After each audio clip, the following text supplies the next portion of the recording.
BGC Manila, Philippines. Today's video, I'm going to start off by talking about some of the things I love about BGC and why BGC is so great, as indicated by the title. But then we'll jump into a live stream Q&A about everything travel. If you're just joining me for the first time, I've been traveling full-time since 2019. Every year I've kind of traveled a different way. My first year I traveled in a group program where I lived in a different country every 30 days. The next year, the pandemic hit. I bought a van. I did van life in the United States for a year. Then I hopped on a plane to Thailand, bought a motorcycle, motorbiked all over Thailand. Last year I lived on nothing but cruise ships. And this year I've been kind of country hopping, just hitting a couple bucket list items, getting some dental work done, some medical work done, and things like that. So we can talk about any of that stuff. But I am in BGC Philippines now. And the reason I came here was because I kept hearing about how great it was. And people were saying, Kevin, if you love walkable, livable, city type of neighborhoods, you've got to check out BGC. And I finally said, okay, let me go give it a try and see what all the hype's about. And a lot of times when people hype up different places, they don't necessarily live up to the hype for me personally, but this one has actually lived up to the hype, which has been really cool. And I'm going to talk about a couple reasons. I've talked about this in other videos, but people keep asking me about it, so I figured I'd make another video about that. So the first is it's a modern and clean environment. There is maybe something that comes to your mind when you think about Manila, whether that's good or bad. But BGC is kind of its own little bubble, its little island, own little island in Manila. It is a part of it is a bunch of high rises. Another part is more neighborhoody, but the part I'm in, which is uptown, is a lot of high rises and buildings. The JP Morgan Chase building here, Citibank is here. There's like a bunch of different multinational companies that have offices here. And it's very modern and clean. This area was planned out.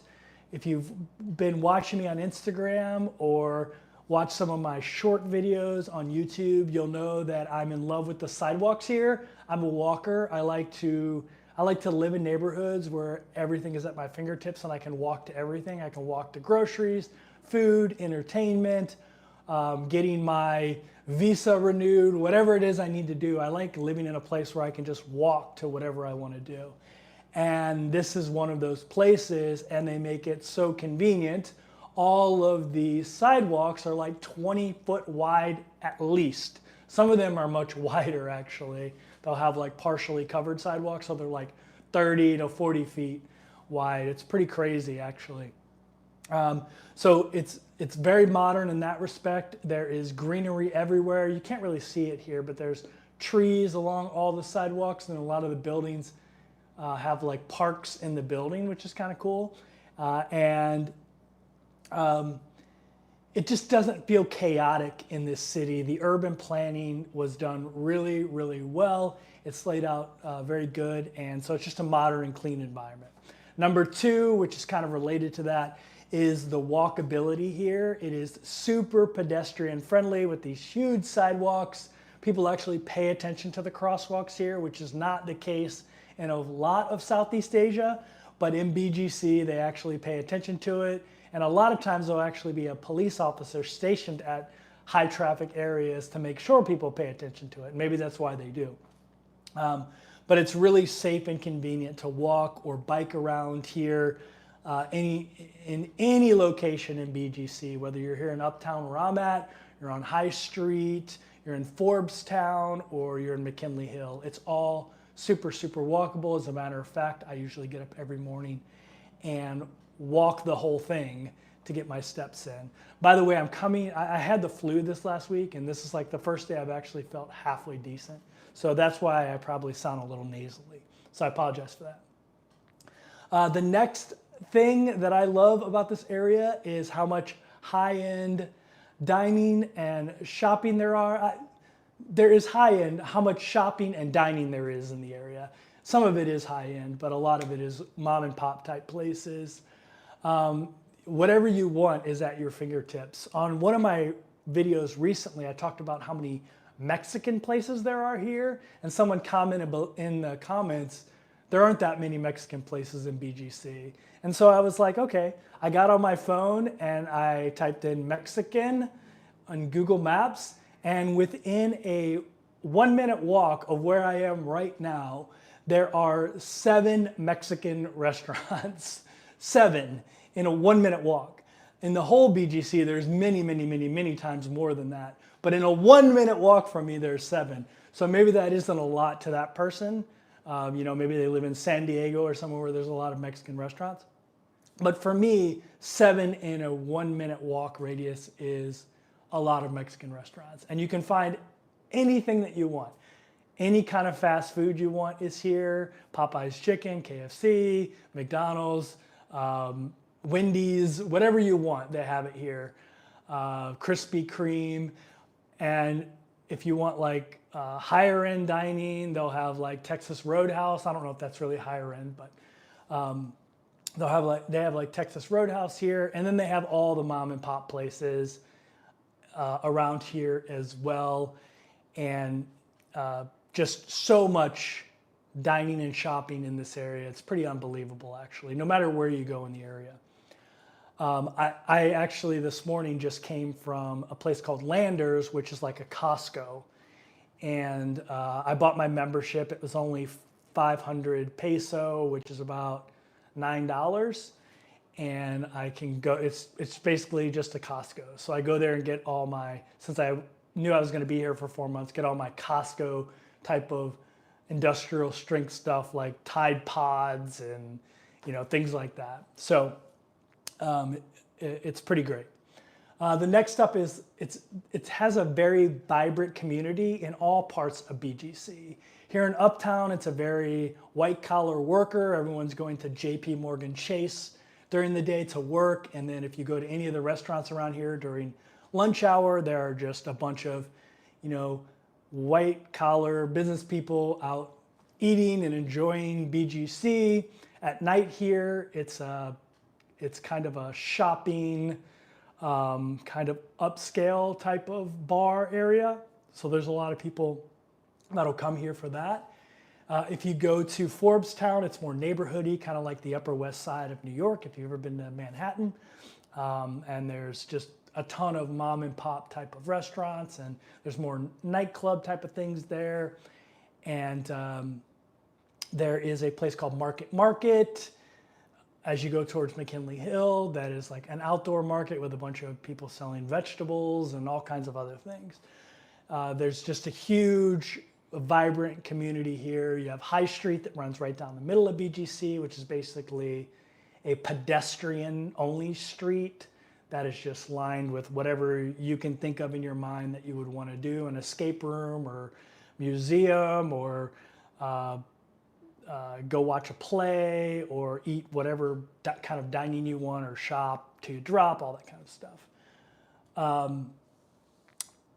Recently there was like a British festival on High Street, and it was just a bunch of booths with British type of things. There were like British employers looking to hire people. There was British food. There were British items to buy, things like that. So it's pretty cool. There's actually a pretty good arts and culture scene here. There's like a lot of like sculptures and things like that you see on the outside. And there's an arts and cultural center. There's a ton of museums, and they have this outdoor performance area where they put on different like outdoor plays and stuff like that. It's usually after the sun goes down because it's pretty hot here. But yeah, pretty neat. The next up is accessibility to parks and open spaces.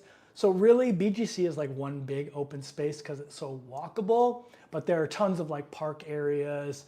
I always say this and people kind of laugh at me. In BGC, like everyone has a little tiny dog. Like everybody has a little toy dog, whether it's like a teacup Maltese, Chihuahua, Some people experiment with the bigger dogs, but most people have these little tiny dogs. The beagles, what are the really long dogs that everyone likes? Corgis. There's like a ton of corgis here. It's kind of a big thing here, and a lot of like those poodle mixes, where they mix like some other dog and a poodle, like labradoodles and stuff like that. There's a lot of those too. So a lot of the like fancy smancy type of dogs here, and a lot of the little tiny dogs. And I assume because there's a lot of apartment living. But there's a lot of parks that are geared towards dogs too as well. The next is one of my most important things now as I get older is safety and security. I like to walk so much. I just like living in places that are safe where I don't have to worry about a lot of crime. When I was younger, I would roll the dice and live in more sketchy areas. But nowadays, I just prefer to be in places where no matter what time I'm walking, I'm not like stressed about it. And I've lived in places, like when I lived in New York City, I was never stressed. I lived in Manhattan because there's always people around. But I also lived in DC, and there's sometimes in DC where you don't want to be walking around. Even, a couple of blocks from the White House, you want to be careful. And I just didn't want to live that kind of life anymore. So I like to stick to places that are safe. And this is one of the safest places I've ever lived in my life. Maybe Tokyo or anywhere in Japan, actually. I'd say Kyoto because I lived in Kyoto. Is safer, but BGC is right up there with like Singapore, like on how safe I feel. It's super safe. The next thing is modern infrastructure. One of the things I heard about the Philippines was that internet sucks in most places. And that might be true outside of BGC, but my internet is phenomenal here in an Airbnb where they probably don't have the best internet because they don't want to pay for the top dollar internet since they're just renting their place out all the time. But I still get 500 up and 500 down. Like it's super, super fast internet. It's as fast as anywhere I've been in Thailand, which is famous for having great internet. And it just has amazing internet. I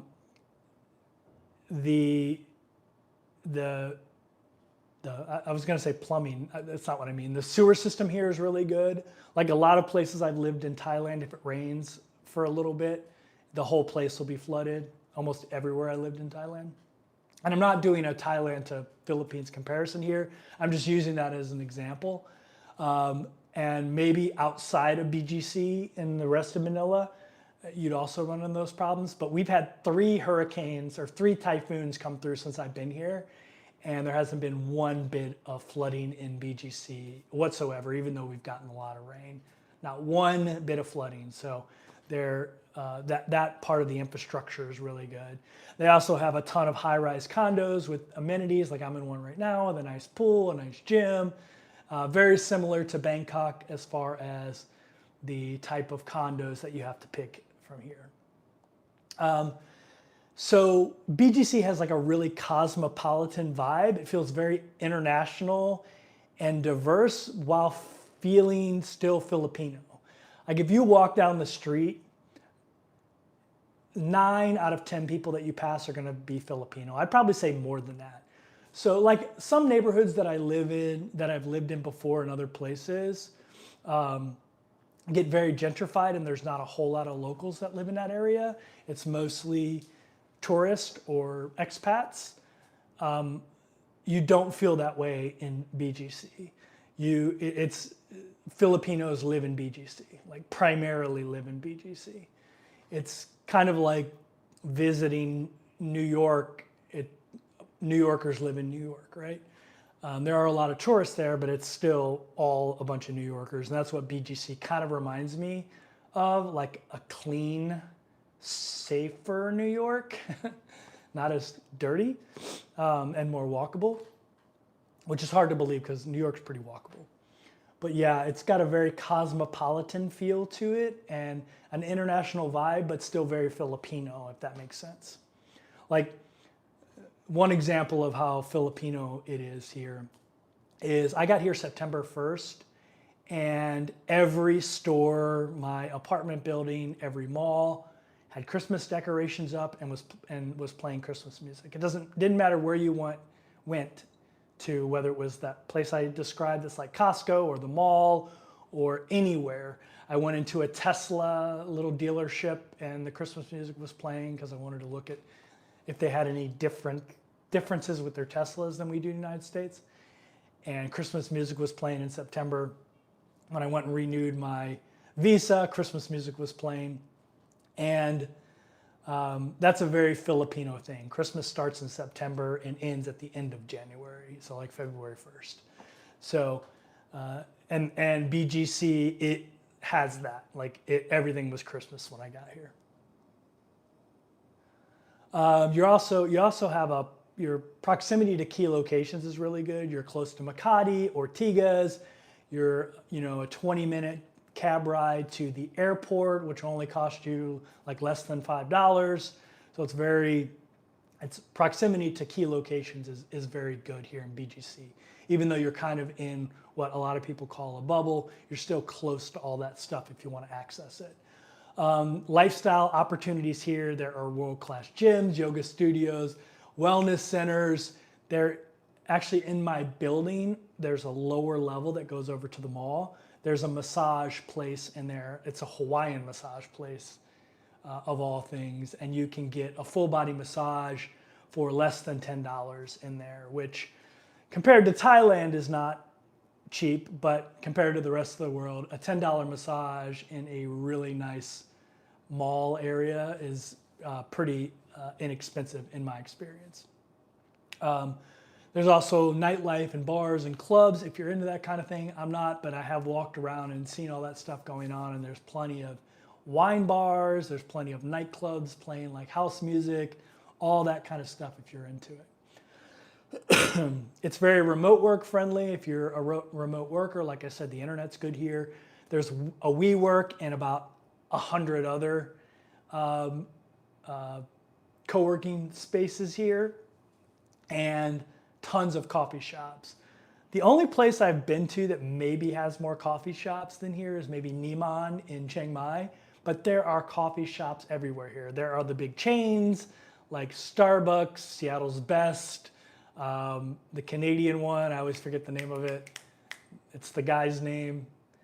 I always want to say Ted Drew's. I grew up in St. Louis. That's like a frozen custard place in St. Louis. I know it's not Ted Drew's, but there's a lot of coffee shops, and then there's a ton of mom and pop ones. And so you can go and remote work there. They don't like police it like someplace. Tim Hortons, there it is. Thanks, Nomad Jim. I always forget, I don't know why I always forget Tim Horton. I want to say Ted Drew's, which most of you probably never heard of, but it's a very famous frozen custard place in the city I'm from. And for whatever reason, I always want to say Ted Drew's instead of Tim Hortons. Maybe because they both start with T's, I don't know. And they're a person's name.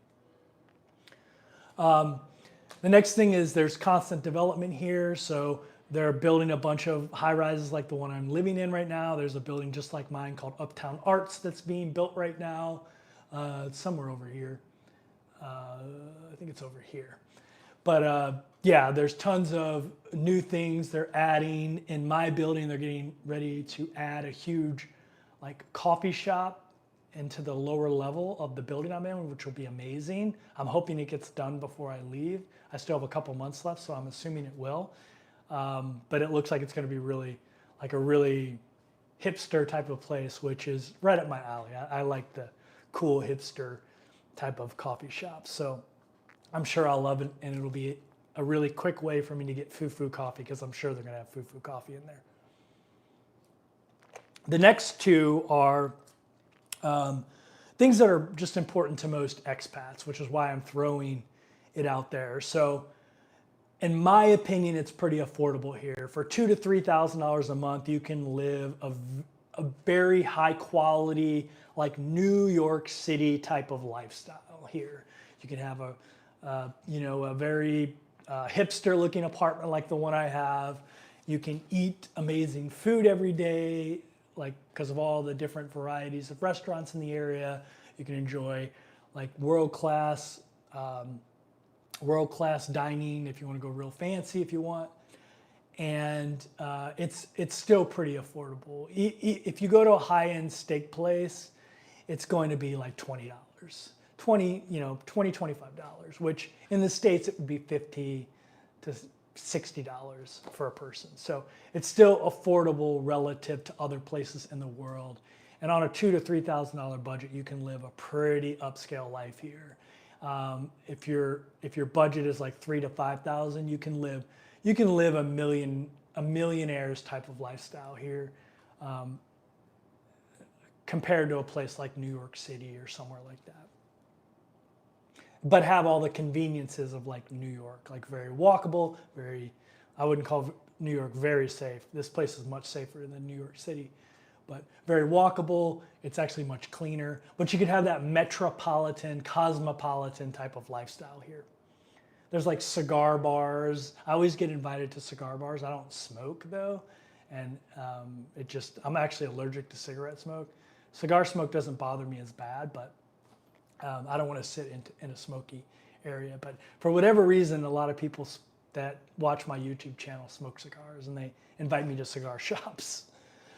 So yeah, the affordability factor here for the level of living you get is pretty freaking amazing. There are much cheaper places to live than here in the Philippines and in other places, but for all that you get, if it's stuff you value, the stuff I talked about, you value safety, walkability, livability, a cosmopolitan type of urban lifestyle, if that stuff's important to you, it's a very affordable way to do it compared to other places that have the same type of standards as this place. And last is the ease of the visa for a Westerner. Most of us get a 30-day visa on arrival, then we can extend it by 29 days, and then you can get 2 to 6 month extensions all the way up to 3 years without ever having to leave the Philippines. That is insane. That you can stay here for 3 years just on extensions, and they're affordable. The extensions are like $50 or something like that. They're not some crazy price. So it's really easy to stay here long term if you can't get some other type of visa if you're a Westerner. All right, so does any of those resonate with your like personal interests? Let me know. And we'll jump into the chat here. I have a pinned comment where I say, hey, if you have questions, make sure you put a bunch of question marks. So it's just easier for me to find them, but I'll scroll down here and start scrolling through and see if I have any questions. It can be about what we just talked about or any of the kind of travel I've done. If you don't know, at the end of January, I'll be leaving here and going and hopping on a cruise ship for a few months, at least 4 months, maybe longer. I haven't decided better.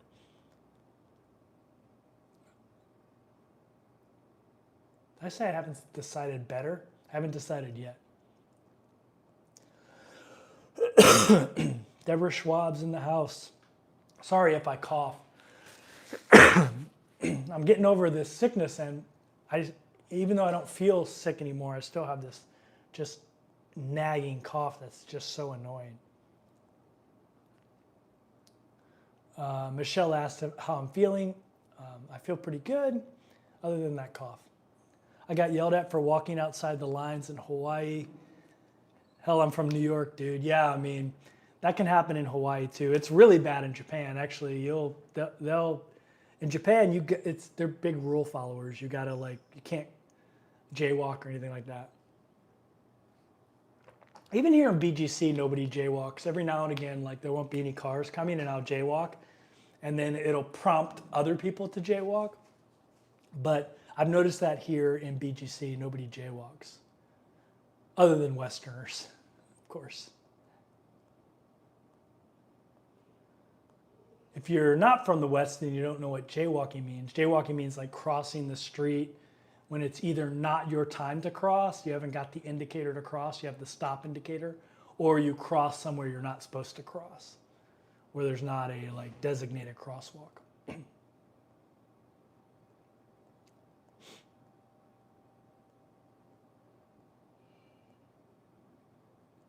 JJ the Lonely Bull, who lived here in BGC for a long time. He's got a bunch of great videos on it, especially if you're interested in doing BGC on a budget.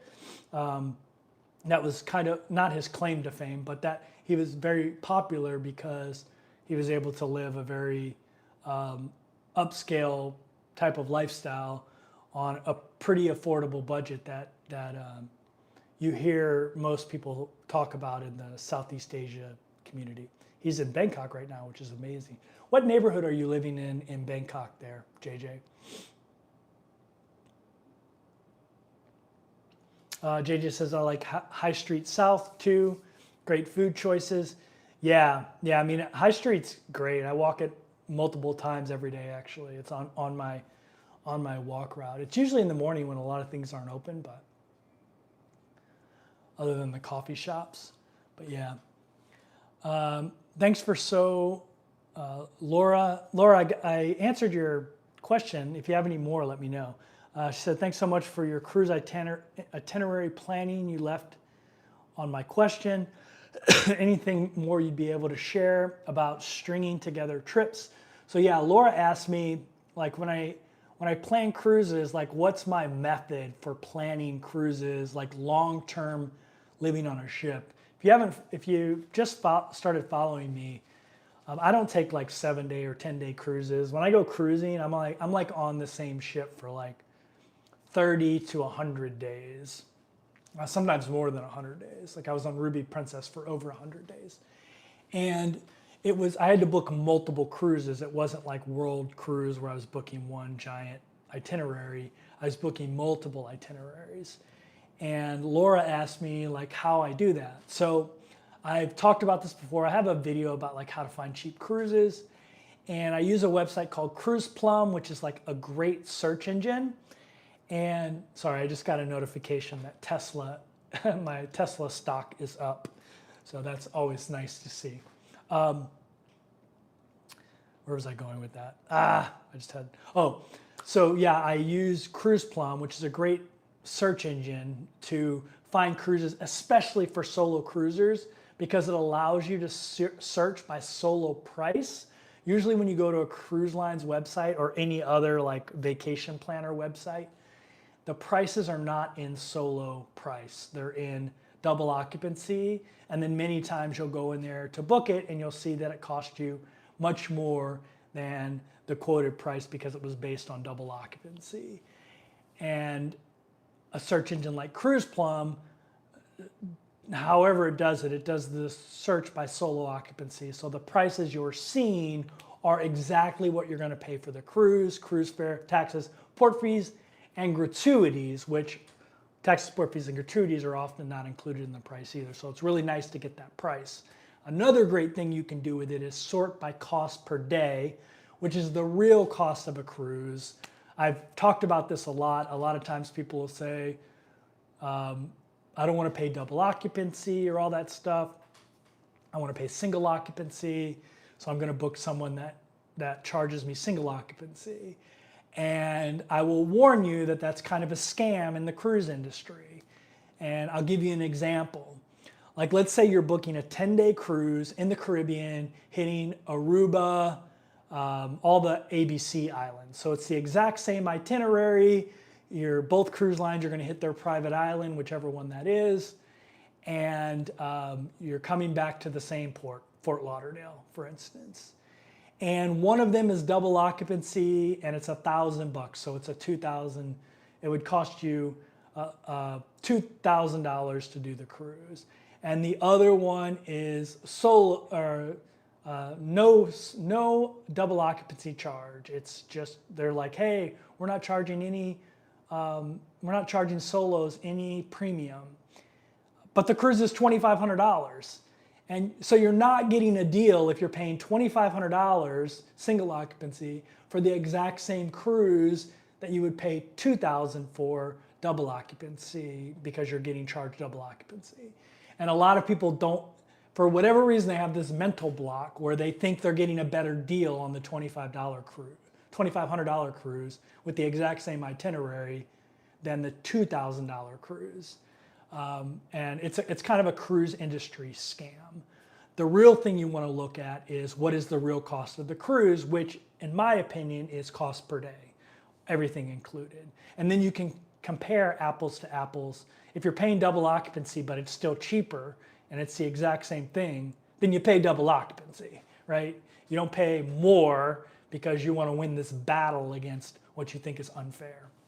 So, I could go on and on about that, and I have a ton of examples of just stupidity, the stupidity of people. It's not stupidity, it's just they think they're getting a good deal, but because the cruise industry knows their psychology and they use it against them. So, and I don't like paying double occupancy either, but because something is charging you double occupancy doesn't mean it isn't a good deal relative to other similar cruises. So you have to understand that. And Cruise Plum is a great way, Cruise Plum search engine is a great way to cut through all that nonsense. I can just see what the cruise is going to cost me per day to take the cruise. They have a great sort feature for that. So the reason I'm telling you all this in my cruise planning is the first thing I ever do is I go, okay, I want to cruise between May and, let's say I want to cruise between May and August. I'll go into Cruise Plum and I'll search the month of May, and I'll search all the cruises because it searches every cruise the month of May. And I'll sort by cost per day.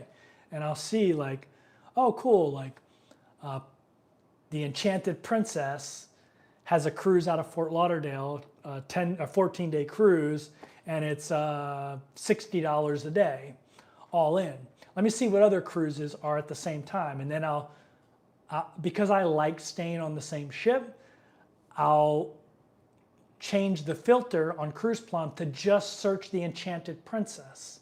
And then I can look at all the cruises Enchanted Princess has between May and August. And then I can see if I can build an itinerary.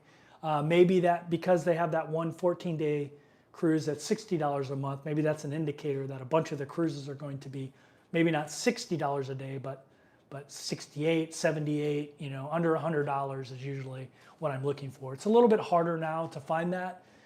During COVID and a couple years after COVID, it was pretty easy to find under $100 a day for a solo cruiser. But you can still find it, especially if you're willing to cruise MSC. A lot of people love MSC, and you can find MSC cruises all day under $100 a day for a solo cruiser. But yeah, so then I'll search all of Enchanted Princess's cruises, and maybe they're only doing the same itinerary over and over again, and that probably wouldn't appeal to me.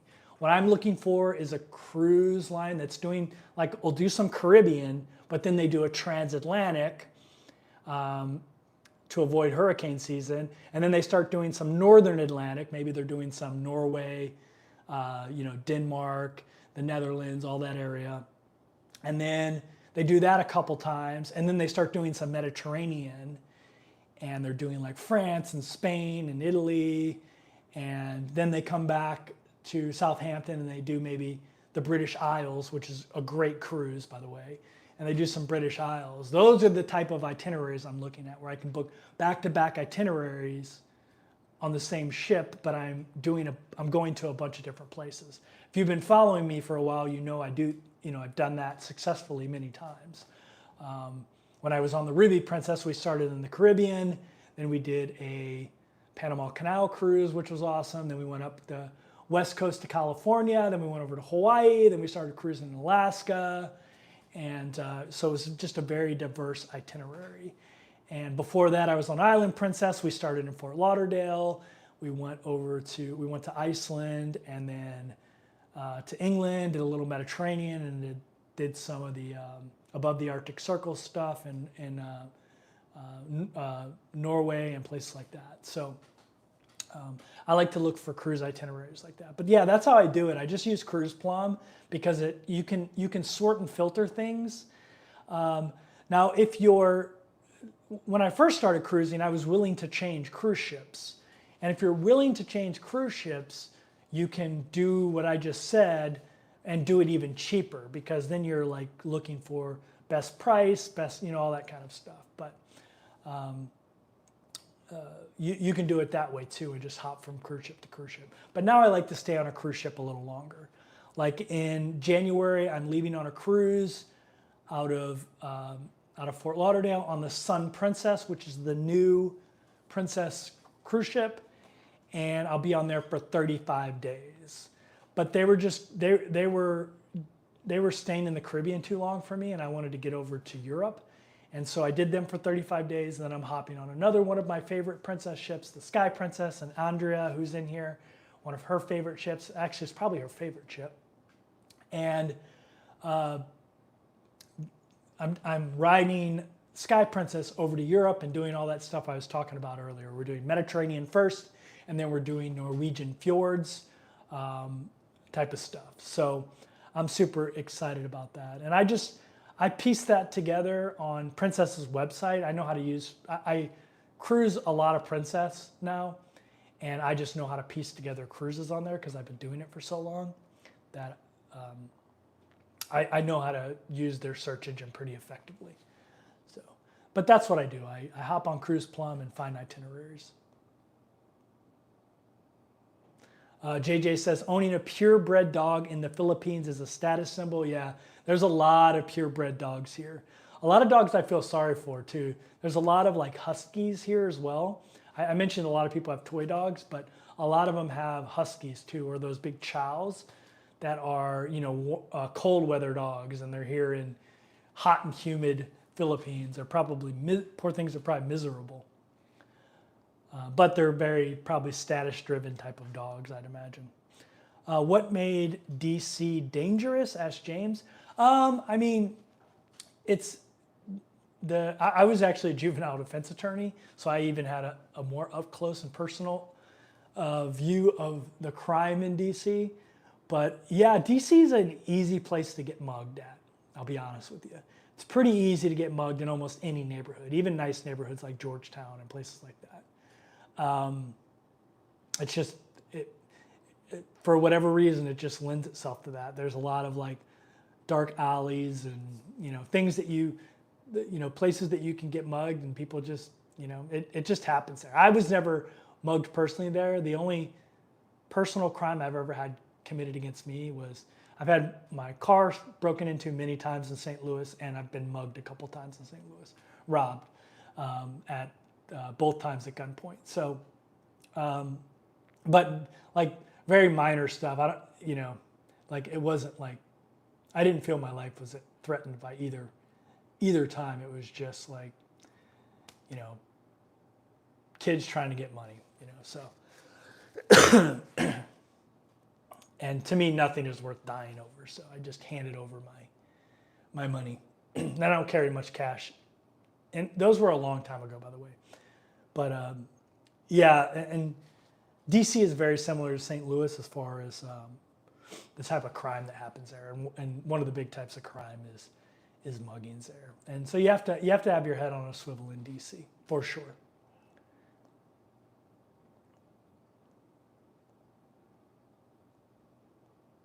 Or at least when I lived there. I lived there up until 2018. So maybe they've cleaned it up and DC is perfectly safe now.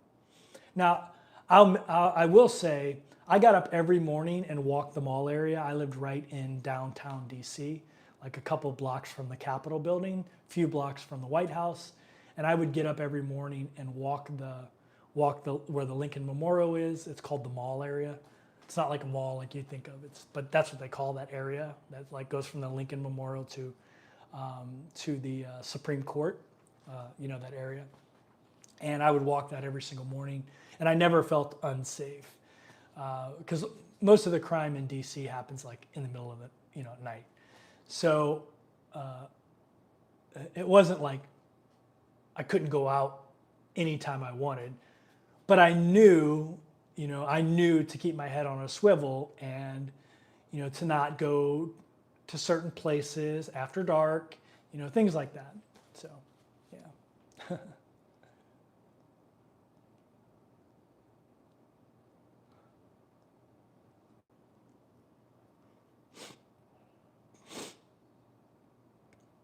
I had this one, I'll tell you just a quick anecdote. I had this one client, and she had like shoplifted or something like that. And they were all my clients were juveniles. So I would go to them to meet with them. And she lived in a particularly bad neighborhood. I didn't know that, but she told me. And she said, just be really careful, because a lot of times I had a client, I would go at night because they were off, they were home from school and stuff. And she was just adamant, like, don't come to my neighborhood at night. And I was like, okay, I'll come during the day. And she said, but still be very careful, all that kind of stuff. And I was Ubering anyway. I didn't have a car in DC. So, because at first she was like, don't leave your car in this area, all this stuff.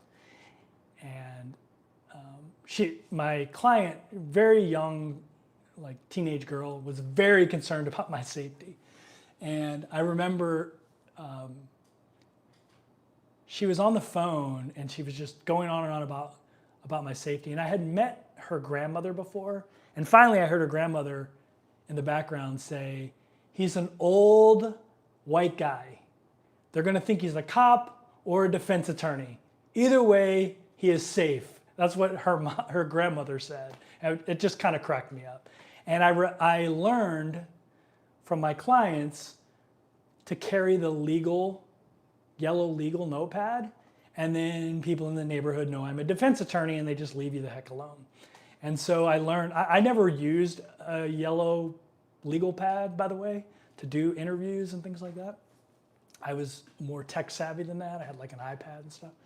But I started carrying that into bad neighborhoods because it was just a universal sign of this person is a defense attorney, don't mess with them. They're helping someone in our community or whatever. So I think that's like an interesting anecdote. But it always stuck with me with her mom was like, he's an old white guy. Nobody's gonna mess with him here. They're gonna think he's a cop or a defense attorney. I just thought that was funny. So,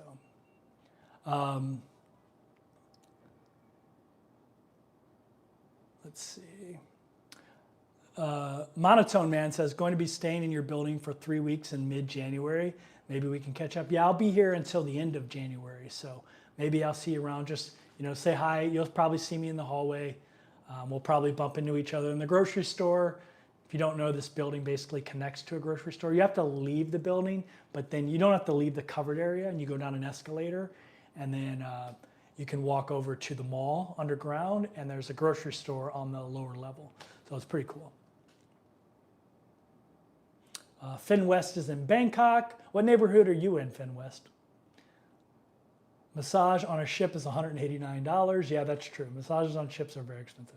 I've never got a massage on a cruise ship.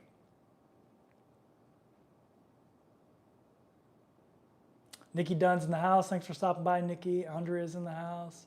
Solo retirement with Lydia. What's going on, Lydia? How are you? Finn West says Rocket Lab stock is through the roof. Yeah, it's kind of crazy. If you don't know, I love investing. It's like my favorite hobby. And one of the stocks I've been talking about a lot lately is Rocket Lab. I was very interested in it. When I started buying it was like $4 a share, and now, like last week, it got up to like $23 a share.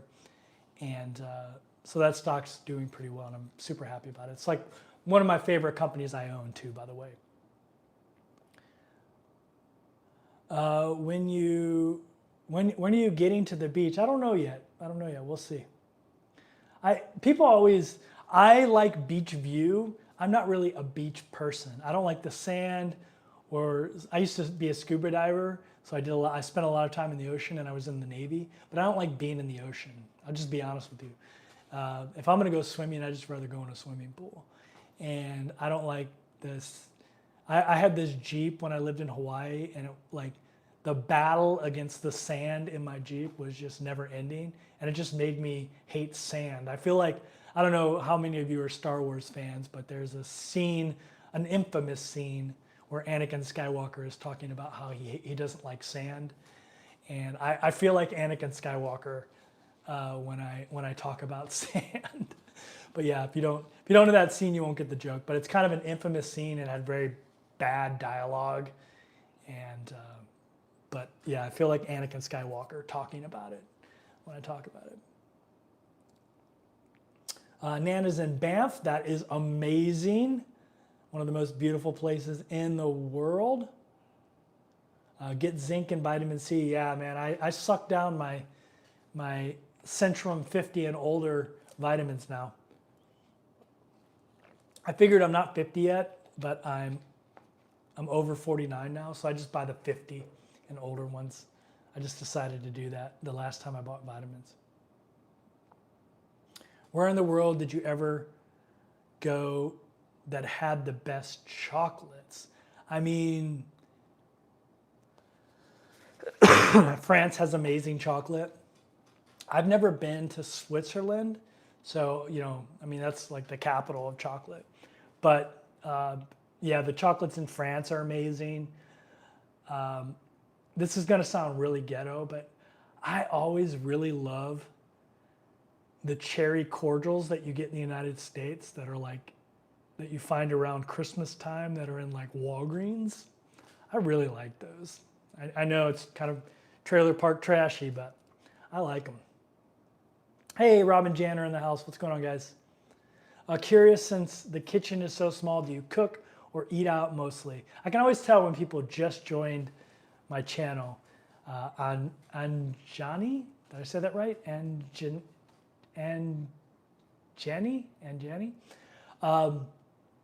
Yeah, I don't cook at all. Zero, like this much. I eat out every single meal. So my kitchen, I don't care about a kitchen. If I ever like built my own place, it might not even have a kitchen. It might just have like a cooking plate, a hot plate or something. And I can just, one of those electrical ones, and I can just pull it out if I ever want to make something. But yeah, other than microwaving leftovers, I don't do that much cooking, or making peanut butter and jelly sandwiches. I don't know if that's considered cooking though. Lonely Bull says, I'm living in South Sukhumvit on Samrang. The condo is right on the MRT yellow line, one stop from the green line. Great facilities and only 20 minutes to Phrom Phong. That's awesome, man.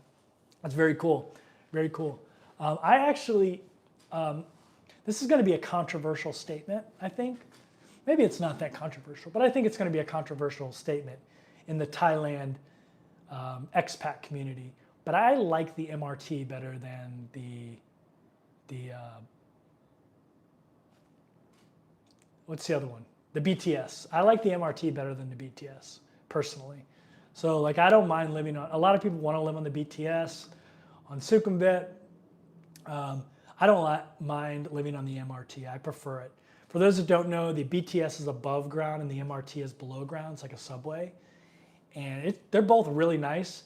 What I really like about the MRT that they don't do on the BTS is you can just tap, if you have a Visa card with tap, you can just tap your Visa card and pay for your ride. You don't have to get a ticket. You don't have to do anything like that. You can just tap your Visa and it's amazing. And if you have a travel card like I do, and you get 3 points for every dollar you spend on travel, it counts as travel. So it's great. I don't have to mess around with getting a ticket or anything like that, like I do when I take the BTS. I just tap my card, go through the turnstile. When I leave, tap it again, and they charge my card. And it's super inexpensive too, by the way. So yeah, I really like the MRT. I like it better than BTS.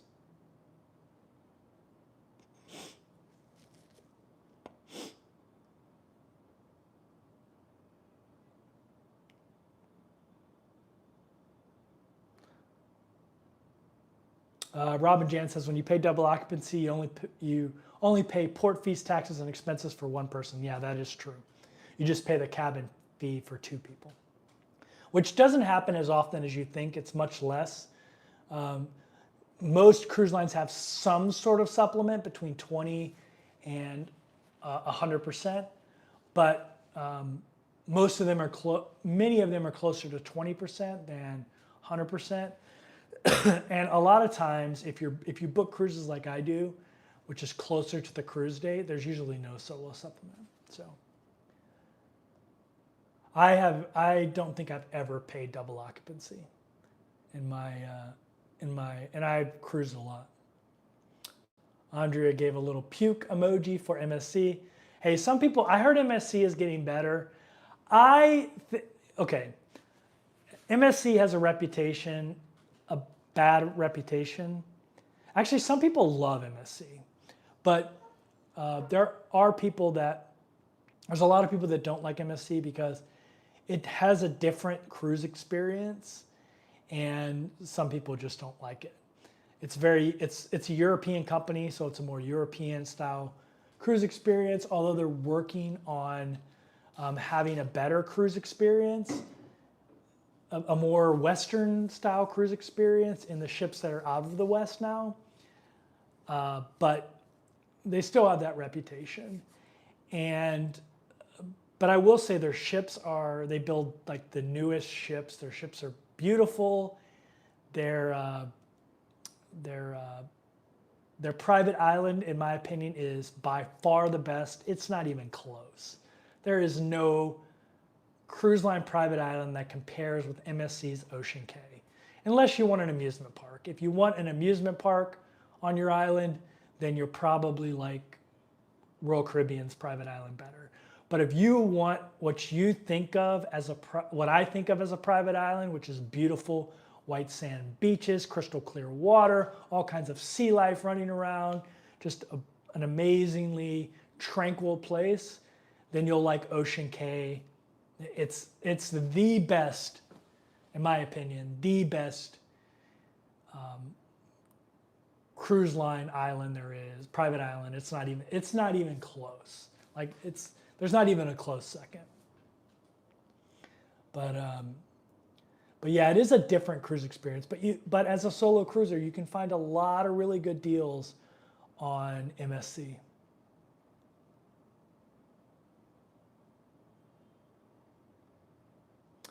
Have you been to the island of Patmos and Crete? I've been to Crete in the Navy. I don't know if I've been to Patmos. I've been to a lot of islands. But it was in the late 90s. I was on a Navy ship, a U.S. Navy ship that was home ported in Italy, and we would do a ton of Greek and Turkish island hopping. But I can't remember all the names of the islands. Definitely Crete though. And I do remember one was called Zakynthos, but we did a ton of different islands. Calvin Marshall says, "Hey Kevin, just tuning in. Good to see you. Thanks, man. I hope you're doing well. Hopefully your travels are going good. Are you still getting casino offers as Will G? Ask Will G. Yeah, I am still getting casino offers. I'm not going to go through the big how I got casino offers, but I'm not really a gambler. I just kind of lucked into that. And if you go back to a lot of my videos about cruising, you can hear my casino offer cruise story. But for whatever reason, I'm still getting them. All of the cruises I recently booked were on cruise offers, so I didn't have to pay any cruise fare, which is amazing. And I still have 2 cruise offers left with Princess. For whatever reason, I don't know why they keep sending them to me. And that means I can book 6 more cruises. So it's crazy. So we'll see. We'll see if those continue. I haven't gambled on a Princess cruise ship in forever, by the way. Have you experienced an earthquake there yet? No. I mean, I know there are earthquakes here, but I haven't experienced one. Knock on wood. Sorry, I keep coughing. I was sick almost this entire week. I had some kind of flu, and now I just have a lot of congestion and coughing. So even though I sound bad, I actually feel pretty good. I just have this cough left that's annoying the crap out of me. You know, the way the world is now, when someone's like coughing in an elevator you're in or something like that, like you don't like it. So the other day I was in an elevator and I had that itch to cough. And there were other people in the elevator, and I was holding it in. My eyes were starting to get watery. Finally, the last person got off on their floor, and then I could cough, and it was like, but I'm very cognizant of that. Maybe I should be wearing a mask or something. I don't know. But now it's just a cough. I don't feel sick at all because I have all this like congestion type of stuff.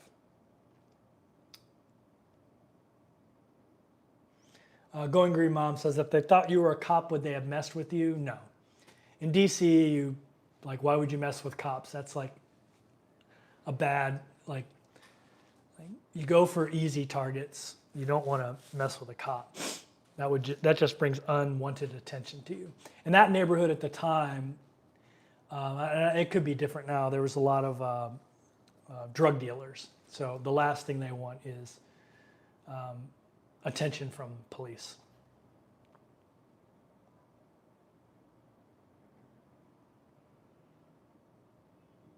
Rob says, so if you're in a bad area, walk around the area with a yellow legal pad. Yeah. I never really thought about that. You could just do it as a normal person. I live right near Bang Chak BTS station. Very cool. But when my annual condo lease is up, I'm moving around Central World. Very cool. Very cool. That's awesome. Sorry I keep wiping my nose. I just am congested. Belgium has great coffee. Yeah, you're right. I forgot Belgium. Belgium has great coffee, and I have been to Belgium before.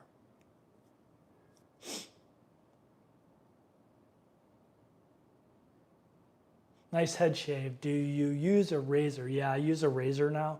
I did have a really cool thing that I could do my head with every single day that I really liked, but it broke on me. I mean, it was like 2 years old, so and it was like a cheap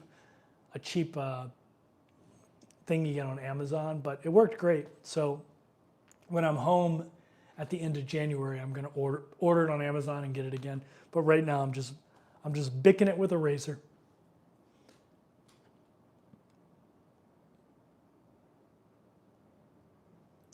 Solo retirement with Lydia says, my grandparents always had those cherry cordials. Yeah, my grandmother too. I think that's why I like them so much, because I have fond memories of them from my grandmother's house. She always had them. And I remember one time I got in trouble because, she had them and they were on like the top of her refrigerator. And I was a little kid and not that little, I was probably like 10 or something. And I climbed up on a cabinet and got them. And if you've ever got that box of cherry cordials, they're like 2 layers of cherry cordial. And I took the bottom layer and basically shotgunned them all and ate them all. And then put it back in on the bottom so you wouldn't know. You open it up and the top ones are still there. But I got caught. My grandmother found out about it. And my grandmother was a super nice person. That's the first time I've ever seen her mad. Of course, my grandmother has since passed, but before she passed, it was something we would laugh about. But yeah, I took all the bottom layer of cherry cordials and ate them. Do you grill the PB&J? No, I should do that. That sounds really good. I don't do any cooking. I don't like turning on the stove. I don't like doing anything that's above microwave status. When I had my own place, I had one of those really expensive blenders. You guys know what I'm talking about. I mean the really expensive ones that are like $400 or $500. They're the black one, really, really expensive one. I can't remember the name of them right now, but what I liked about them is you could make soups with them. So you put a bunch of vegetables in there, and how fast it spin. Vitamax, yeah, Vitamax. That's what it was. I had a Vitamax blender, and it would spin so fast that it would heat the soup up.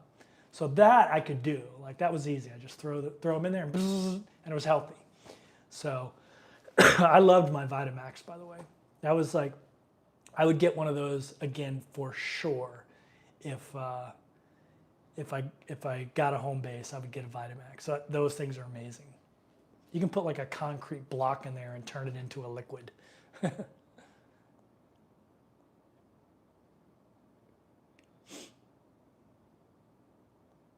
Andrea says, I had a friend that would fly to Brussels and bring home the most amazing chocolate.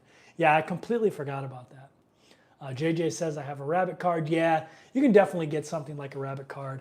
I travel around the world so much that I started building up all these cards, and then you're traveling with like 500 cards. So I really love when a place just goes modern and you can tap whatever you have. Like whatever everybody in the world has. Like everyone has Visa now with Tap or MasterCard.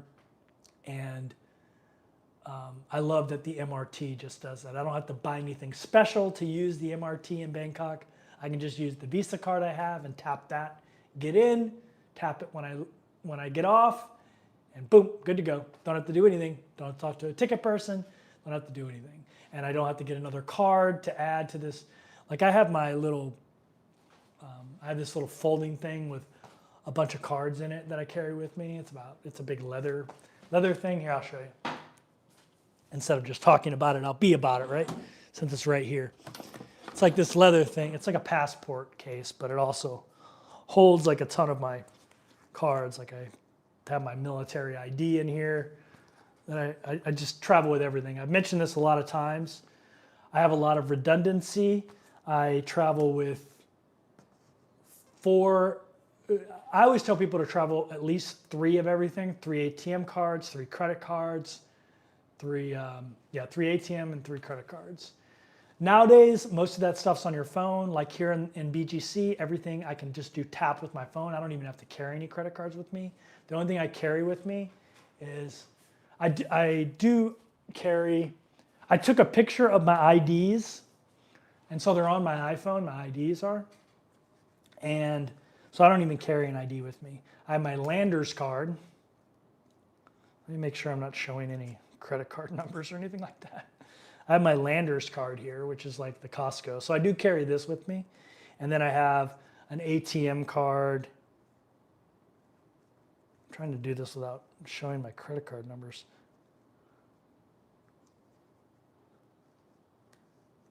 I don't even know if that matters anymore, but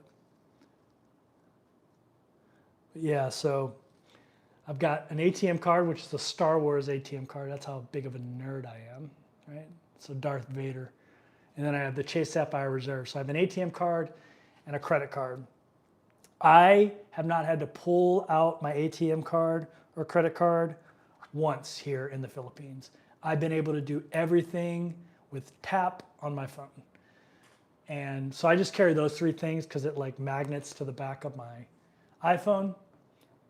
And then, like I said in here, I have a bunch of redundancies. So I have extra credit cards, which are separate from my other one. And then I have multiple checking accounts with their own ATM.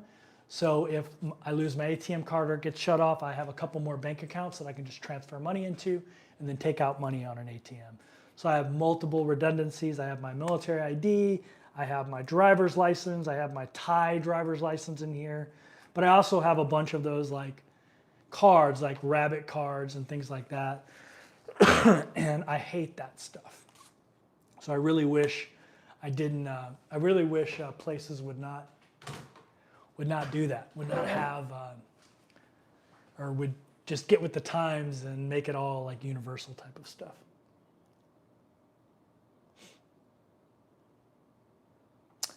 Van or RV life in the Philippines or Southeast Asia? Ask Leo. I don't think I would do that. It's too hot and humid in those places. Like that is the bane of your existence when you're doing van life. That's why people don't do van life in Florida in the summer. They go down there in the winter because it's warm, but it's not. It doesn't have crazy humidity and high temperatures. It would be insufferable to do that in a place like Southeast Asia. I personally think, unless you're always at RV parks, which they don't have that kind of infrastructure for RV living like we have in the United States, where that's like part of our culture, all these different like KOAs. They don't have that kind of stuff here in Asia. It's not a thing like that road trip culture type of stuff is just not a thing over here. So yeah, I don't think I would do van life in the Philippines or anywhere in Southeast Asia. I think it would be miserable because it'd just be so hot. Going Green Mom says, I sound better than last week. Well, that's good to hear. Last week I was just starting to get sick, and actually that night I felt really sick. Anyone doing shopping, don't forget to use Kevin's Rakuten link. They'll give you a $30 bonus, like if you book Princess Cruises or anything like that, I have a link down there that'll get you $25 of onboard credit. But also if you do that and book through Rakuten, and you're not really booking through Rakuten, you're just connecting to Princess through Rakuten, they'll give you cash back for your cruise, and then they throw money my way. Whew.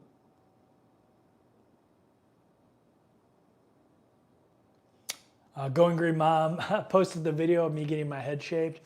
Yeah.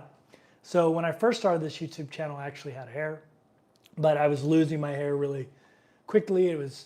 My hairline was growing and growing at a super fast rate, and I was just kind of tired of it. And I thought about like the hair transplant thing, and I just asked my YouTube audience. It was when I first started YouTube. I think I had probably had 2,000 subscribers, maybe 2,000 or 3,000 subscribers, and I did a poll: should I shave my head? And it ended up yes. And I was traveling in a group program at the time. We were actually in Chiang Mai, Thailand, and 3 of the people that I was traveling with shaved my head, and it was pretty cool. It was fun. We did a YouTube video with it and everything. And I was on actually I think the link that Going Green Mom put out there is the one where I was on Bald Cafe. So I was on a YouTube channel about like being comfortable with just shaving your head and not like fighting Mother Nature and doing the things that some men try to do to keep their hair, like getting hair transplants and doing the tattoo thing and all that kind of stuff. So yeah, if you're interested in that. It was a while ago. That was a long time ago. It was like 2019.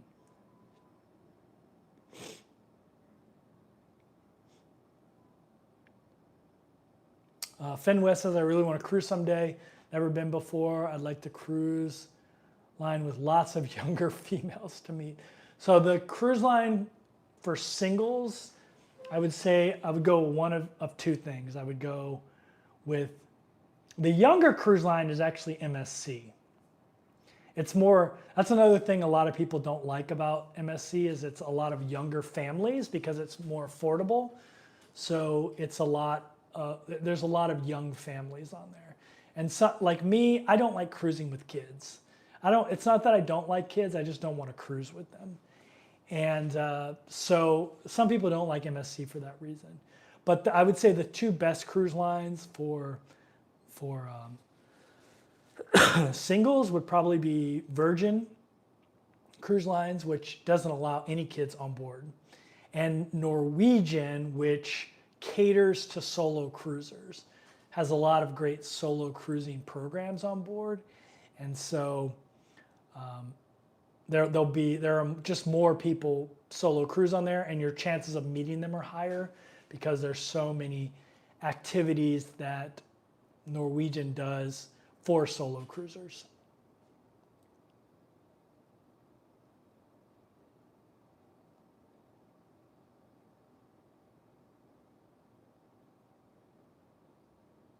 Laura asked, any idea when you think of settling down in one place, or are you still in full-on go mode or even think about it? So a lot of people know my story. I was in the military for 20 years and I was in the Navy, and I was either stationed overseas out of the continental United States most of my career, or in deployable units when I wasn't overseas, which deployed a lot.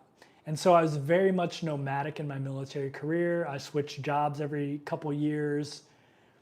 And I joined the military at 18. And so I had, without knowing it, I had become accustomed to a nomadic lifestyle. I mean, I'd been living out of a sea bag, which is like living out of a suitcase, for my whole life, my whole adult life. And I got out of the military, and I actually went to law school and became a lawyer. And it was I didn't realize how much I enjoyed being nomadic. And when I was stuck in one place, like I was just like, I can't, like, it's just not something I like or enjoy. I don't like having roots anywhere. I know that sounds really strange and odd, but I just don't like, having attachments. And by attachments, I don't mean like people. I mean like, I don't like having I'll give you a for instance. When I owned my RV in Missouri, every year they charged me personal property tax on it, which was a ridiculous amount of money because my RV was so expensive. I paid a huge amount of sales tax on it, and I paid a big portion every year for the privilege to own it. And I just hated that. I hated the administrative requirement of having to come back and get that bill and pay it, because Missouri is all behind in the times and how you got to pay stuff. Now they have the ability to pay digitally, but at the time they did not. And I hate those administrative attachments that get stuck into you when you have a home base. I do own a rental property that I would probably switch to my residence when my rental, when my renter moves out at some point. He's been in there for over a decade now. So I don't know, when he's going to leave. I would probably stay there for 2 years, because if I decided to sell the place, if I've lived there for 2 years, there's a huge tax benefit to that. So I'd probably make it my home of record for 2 years and keep it. I'd probably renovate it too, because he's been in there a long time. I'd probably have to paint, put new flooring, all that kind of stuff, and update a bunch of things. So I probably would do that. I would continue to travel, but that would be my home base. So I'd probably do that for 2 years. But the idea of being locked down somewhere just has no appeal to me. I have played with the idea of like buying a condo in like Galveston, Texas, or like Fort Lauderdale, like close to the cruise port, so I could walk to the cruise port. Like in Galveston, I could get a cool loft condo where I could walk to the cruises. And also I have access to a couple international airports in Galveston, the Houston airports. And then in Fort Lauderdale, you have great airports. You have the Fort Lauderdale airport, which is great for like in-state travel with like Southwest, but you also have Miami International there. And so I've thought about doing that, like having a home base, because I'd really like to integrate cruising into my life a lot more, because I really enjoy it. It's a very stress-free way to travel. So I have thought about doing that. But the idea of like settling down somewhere permanently just gives me the heebie-jeebies. I hate the idea of it. It'd be like, there's certain places in the world I love. Like I love this place, BGC. I love Thailand. But if someone said you have to live in Thailand for the rest of your life, it'd probably be the place I would pick, actually, if they said I had to choose one place. But I would be super depressed about it, because I'd be like, oh man, I don't get to go to like the mountains in Colorado, or the amazing European cities, like old world European cities. I don't get to go to them anymore, like Tallinn, Estonia, or somewhere like that. Yeah, I would be super depressed if I had to stay somewhere. So yeah, the idea of settling down to me is like just awful. Like the idea of that is just awful. I would hate to be stuck somewhere.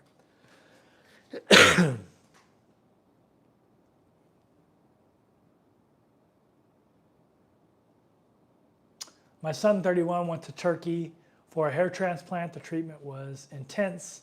He wanted it for his wedding. How did it look? Did it look good? I've heard Turkey does a good idea.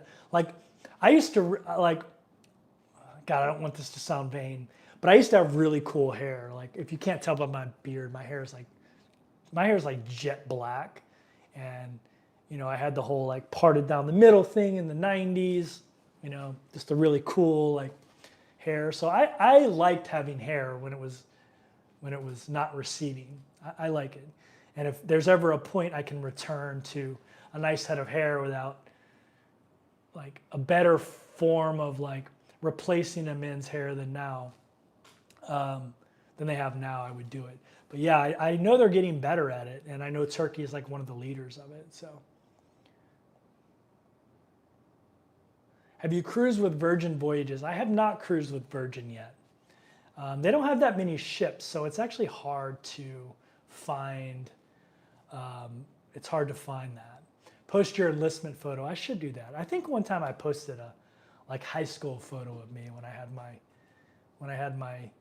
This was during like 90210, if you don't remember that. And so I had like sideburns, you know, because that was the thing then, and I had the like parted down the, you know, like the big, you know, anyway. And I have a lot of pictures before that, before I was a teenager, where I had a lot of mullets. That was when the mullet was cool. I had like the Theo Von mullet. You know, I'm from the Midwest, so mullets are actually still popular there.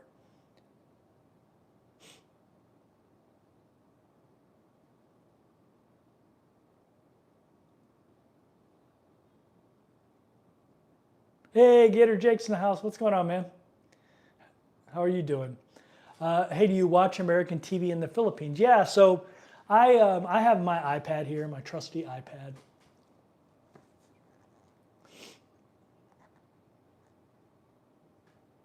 And it's kind of like a laptop actually, because I have the keyboard for it. But I have Netflix on here. I have HBO Max. I have Apple TV, and I just kind of rotate through them and, you know, watch them until for a month, you know, pay the whatever it is, watch them for a month. Like I got Netflix again for the Jake. Actually, I get Netflix for free. I get the commercial version of it for free with T-Mobile. So I actually get that for, not for free. I guess I pay my T-Mobile bill, but so I didn't restart Netflix. I had forgotten that I had it. But for the Jake Paul fight, when you're overseas, you can't do the commercial version. You have to have like a normal version of Netflix. So I have a VPN, and the VPN worked, and I was able to watch the Jake Paul fight. Over here, it didn't time out. I know a lot of people, it was timing out, the Jake Paul and Mike Tyson fight, but I was able to watch it over here. But yeah, and then if I turn this TV on right here that's next to me, which you can't see, it has a ton of US channels. Like it has Warner Brothers, so you can watch Friends, and Big Bang Theory is on there all the time. It has History Channel, so I get to watch Alone, which is one of my favorite shows, you know, where they drop those people off alone in Alaska or somewhere and they have to survive. Like Forged in Fire. I love those shows. The antiques show type of shows. Like one of my favorite shows is Antiques Roadshow, which is, you can watch online on PBS. But the other antique shows like Pawn Stars and stuff, because that's mostly antiques that they're doing there. But yeah, I like that type of stuff. Then they have CNN here. My channel says it has Fox News, but they haven't paid for it. But with my TV, I get like CNN, America's Al Jazeera, the US Al Jazeera. I could get Fox News if I paid. MSNBC is not on there, but you can watch all that stuff online too if you want. But mostly I watch YouTube, Netflix, HBO, online. So it hasn't been an issue for me. Even on cruise ships, you can watch, most cruise ships have Starlink now, and you can watch Netflix on ships with Starlink, Netflix or Hulu or whatever you want to watch with no problems. So most of my TV is actually done on my computer because I watch a lot of YouTube. Not only am I a YouTuber, I consume a lot of YouTube content.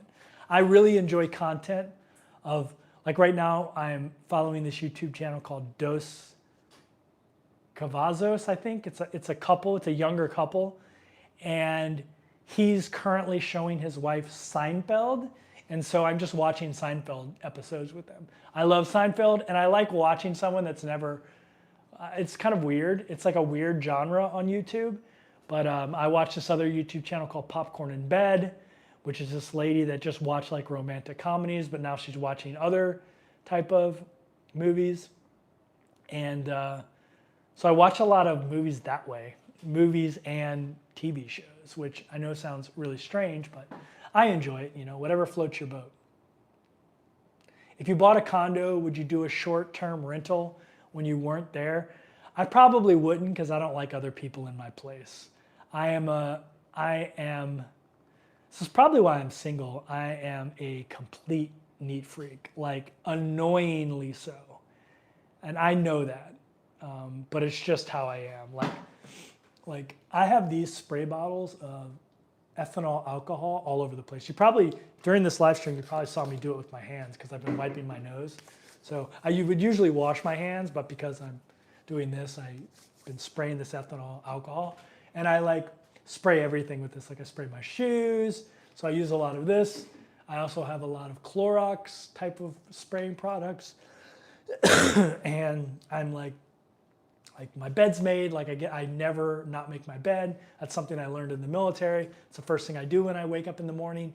Even when I'm on a cruise ship and I know they're gonna make my bed, I still make my bed, which is really, I know that's really odd. I don't make it perfectly, like maybe that one is over there, but I do make it. And yeah, I'm just super I'm a super neat freak. So the idea of having other people live in my place, I wouldn't like that.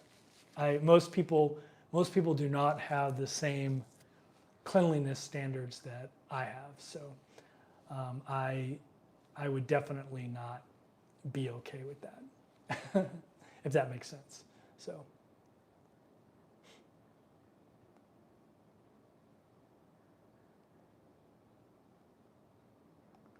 BGC is cool, but it's a little too bougie for me. I prefer the chaos of Makati. Yeah, I mean, I get that. Believe me, I get that. I like living in a city this is going to be really weird to say, but that's kind of peaceful. And BGC is just really peaceful. But you can get some chaos in BGC. If you walk High Street on the weekend, it's pretty chaotic.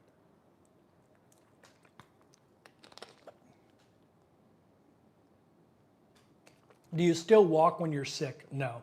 I had like a 3-day period where I felt horrible. I went to the pharmacy and got some flu medicine, and that helped me sleep and stuff. But yeah, I had a pretty rough few days. So I haven't really done anything. Yeah, I haven't really done anything, to be honest with you.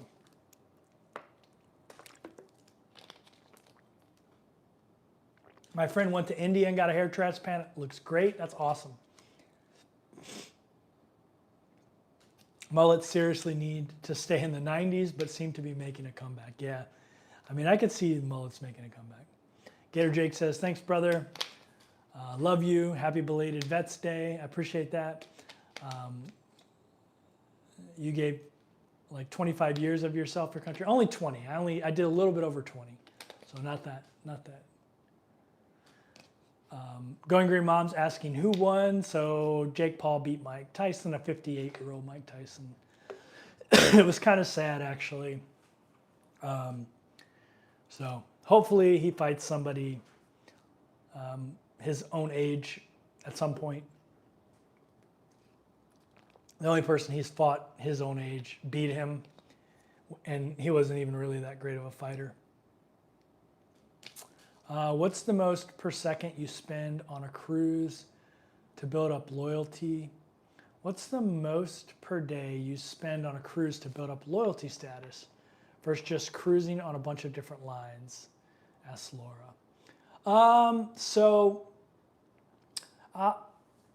The only cruise line on top tier status with is Princess. It's pretty easy to get top tier as a solo cruiser, by the way, with Princess. But to be honest with you, the only cruise line that really has a loyalty program that's worth sticking with them for the loyalty program, in my opinion, is Royal Caribbean. That's the only one. Theirs is the only one that's deep, and by deep I mean long.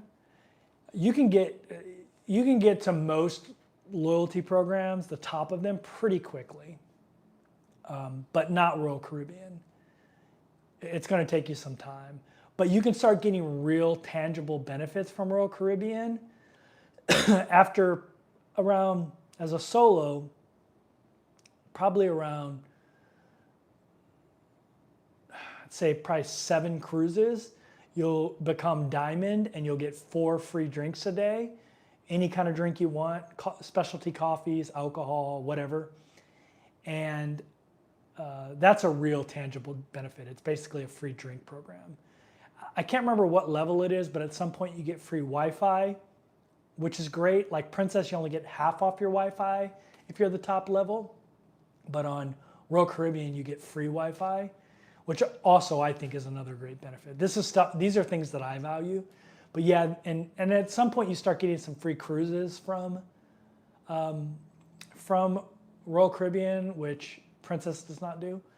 So yeah, the only cruise program that I would cruise with for specifically because I wanted to max out the loyalty program would be Royal Caribbean. That's it.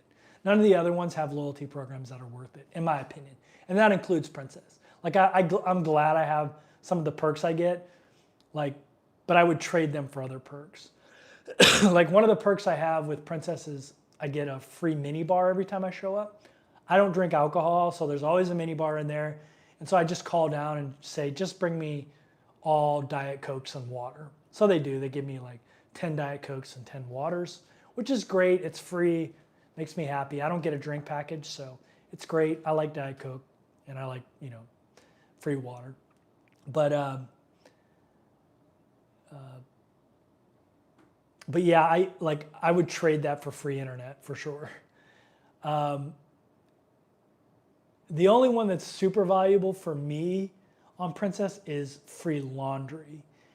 And most people don't have to worry about that because they're just cruising for a cruise or two and they just pack their dirty clothes. But when you actually are living on the cruise ship, you need to be able to do laundry. And with Princess, I can give it to them and they'll do it for free. Or another thing I love about Princess, which is not true of most cruise lines, they have laundry rooms, and they have them on every level, every deck. They have laundry rooms that I can go and do my laundry. So, yeah, the only loyalty program that I would try to max out, like if I was trying to max out a loyalty program, is Royal Caribbean. That's the only one that's valuable in my opinion. It's the only one that has valuable perks, and it's really long. So the longer you're with them, like I've cruised something like close to 30 cruises with Princess.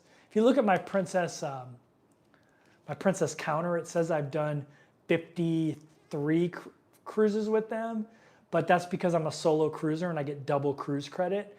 But I've done 277 days of Princess cruising. And if you just go by days, you get at their highest level at 150. Princess is a little bit different than other cruise lines. You can move up their loyalty level 2 different ways. Number of cruises or number of days. For a solo, number of cruises is great for us because we get double credit for each cruise we cruise. So instead of getting 1 cruise credit for a cruise, if you cruise solo, you get 2. And so it takes 15 cruises to get to their top level. So in 8 cruises, you'll be at their top level. And it'll probably take you much longer to get to the top level via days if you were to go that route.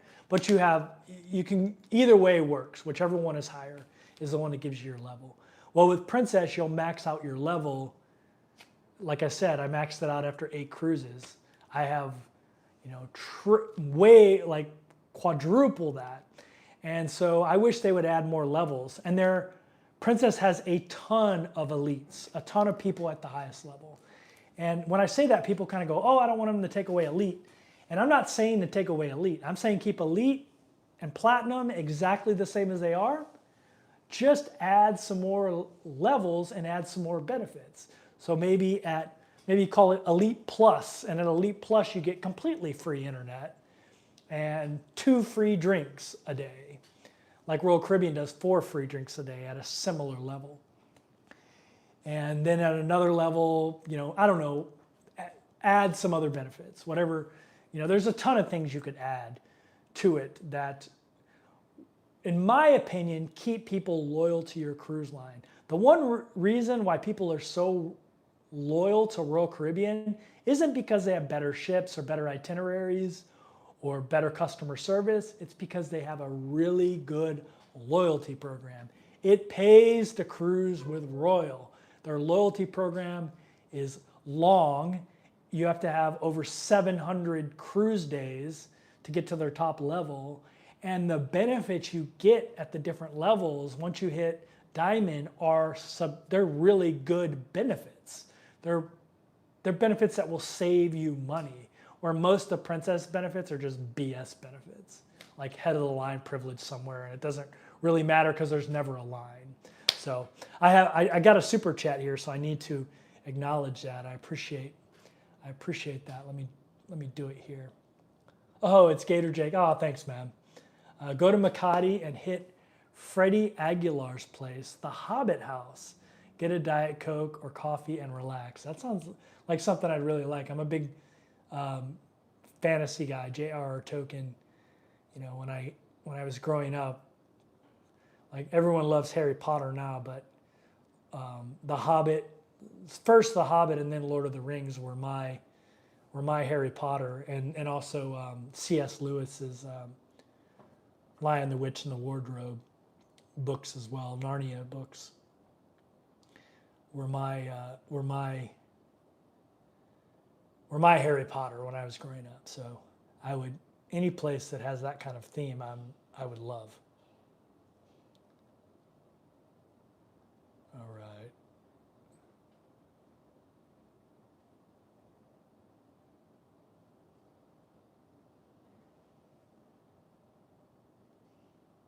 Do your hands get dry from the alcohol? No, they don't. I mean, I also have a lot of moisturizing stuff, lotion. So I use that stuff a lot too. So maybe that's why they stay. But yeah, I do. I'm always like spraying my door handles and so it's just weird. Like I probably should see a therapist or something. But what's funny too is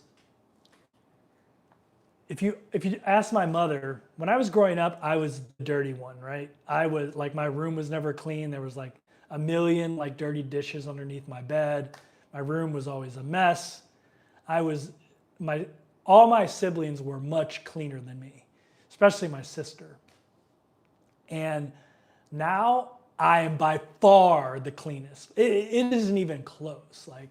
And I think it has to do with a couple of things. Number one, when I went to boot camp in the military, while I was in boot camp, I got made the Master at Arms in boot camp. And if you've never been to military boot camp and Navy boot camp, the Master at Arms is in charge of cleanliness of the barracks area. And the thing that you really have to stay on top of is the bathroom. Because the inspectors come in there with white gloves and like rub your toilet and everything. And so I just got really, every time something would be wrong with that, I would have to do like 1,000,000 push-ups. And so I just like learned how to clean things like the right way and get them super, super clean to where like you would eat off a toilet in a barracks room I cleaned. And then later on in my Navy career, 10 years later, I became a recruit division commander, which is like a drill sergeant. In the Navy, we call them recruit division commanders. In other branches, they call them drill sergeants. But so I was a drill sergeant in Navy boot camp, and I was the guy with the white glove, checking everything. And so I remember my father has passed away since, but I remember when I made chief in the Navy, my family came. I was in Great Lakes, Illinois at the time. That's where I was stationed. And my family came to my ceremony, and my father stayed in my apartment, and he was just like flabbergasted at how clean my apartment was, and like just couldn't believe that I was the same kid that he had raised, and like that was such a filthy animal growing up. Like I understand that I would be a hard person to live with. Like I don't understand people that leave dishes in sinks. Like I don't understand it. Like it drives me insane to see a dish sitting in the sink. And like, wash the dish. Like, it takes 2 seconds. Don't wait till like all the food is like crusted on it. Like, wash the damn dish. Or put it in the dishwasher if you have a dishwasher. Stuff like that. Like, there's a million different things that annoy me that are specific to me and would probably drive 99.9% of people in the world insane. So, yeah.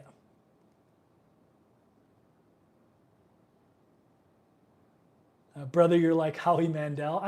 I've heard the Howie Mandel thing once before, I think because I'm so animated, and maybe it's the bald head now. I don't think I'm as, oh yeah, he is kind of a neat freak, isn't he? I think that's what you're referencing. I don't think I'm as neurotic as him in my normal life, but yeah, I'm definitely a neat freak.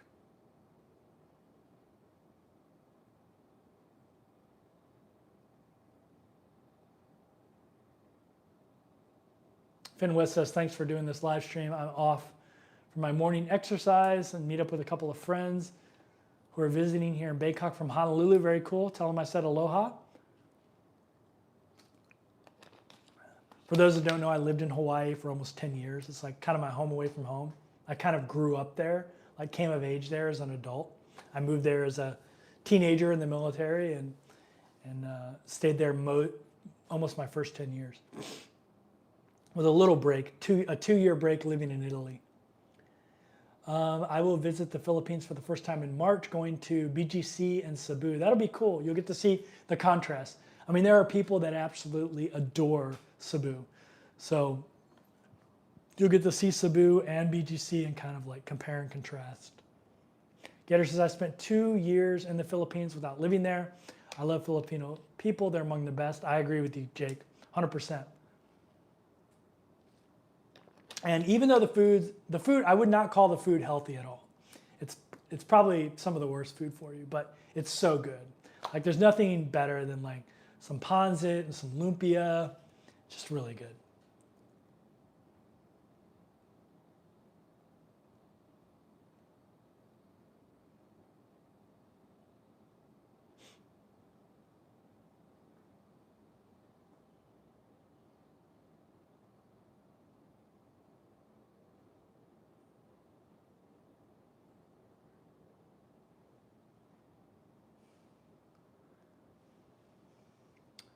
Andrea says, I hate dishes in the sink overnight. Yeah, I mean, that's the worst. That's the worst, but I hate them in there at all. Like, take 2 seconds and wash your damn dish. Like, that's probably why I'll be single for the rest of my life, because I'm like, as you get older, like, I used to be a lot more like laissez-faire. But as you get older, you like become set in your routines, and I feel like I'm kind of an old curmudgeon now about things. And like, there's just certain things that I want the way they are, and I don't really have a lot of flexibility on them. And so maybe that's just like me getting older and being like grumpy old man, you know, sitting on his porch yelling at the kids to stay off his grass. So it's just me coming full circle in life, maybe. All right, I'm all caught up on the questions. I really appreciate that super chat, Jake. If you have any questions, throw them out there. If you can put the question mark in front of them, just in case the chat starts running really quickly again, that'd be great. I think next week, I think the topic of my video is gonna be like how to, because that question came up in here, which was like how I book like long-term cruising. I think I'll talk about that again on one of these live streams. I'll do a little presentation in the beginning like I did in this video. And I think I'll do that for the next video, because I like talking about that stuff. It's fun. Like, that was one of the biggest things I missed about cruising, was the cruise planning aspect of it. I actually get a lot of enjoyment out of that. People always ask me, like, do you have a cruise agent or something like that? And I'm always like, no, I don't. I get a lot of enjoyment planning it myself. And I'll be honest with you, 99% of cruise agents I talk to have no idea how to find value solo cruising because they just don't specialize in that. It's not their normal thing. You know what I did want to talk about with cruising? So I've been following a lot of these YouTube channels about the Villa V. If you don't know about the Villa V, what it is, basically they bought an old Cunard cruise ship and they refurbished it and they basically turned it into a permanent residence. And there's a couple ways you can buy a place on the Villa V. You can pay for a suite on there, which is what they call them. And that can be an inside cabin, an ocean view. They have a couple of porthole cabins. The ones that are on like the second or third deck, I think, are portholes. So you do get some sunlight. And then above the waterline. And then they have balconies and suites and all that kind of stuff. And you pay a set price for the suite, which, when I say suite, I want to make sure what people make sure, because cruise people, when they think of suite, think of a suite on a cruise ship. When I say suite in relation to Villa V, I mean any cabin on there. And it could be an inside cabin, a balcony, an ocean view. That's what they call a suite there.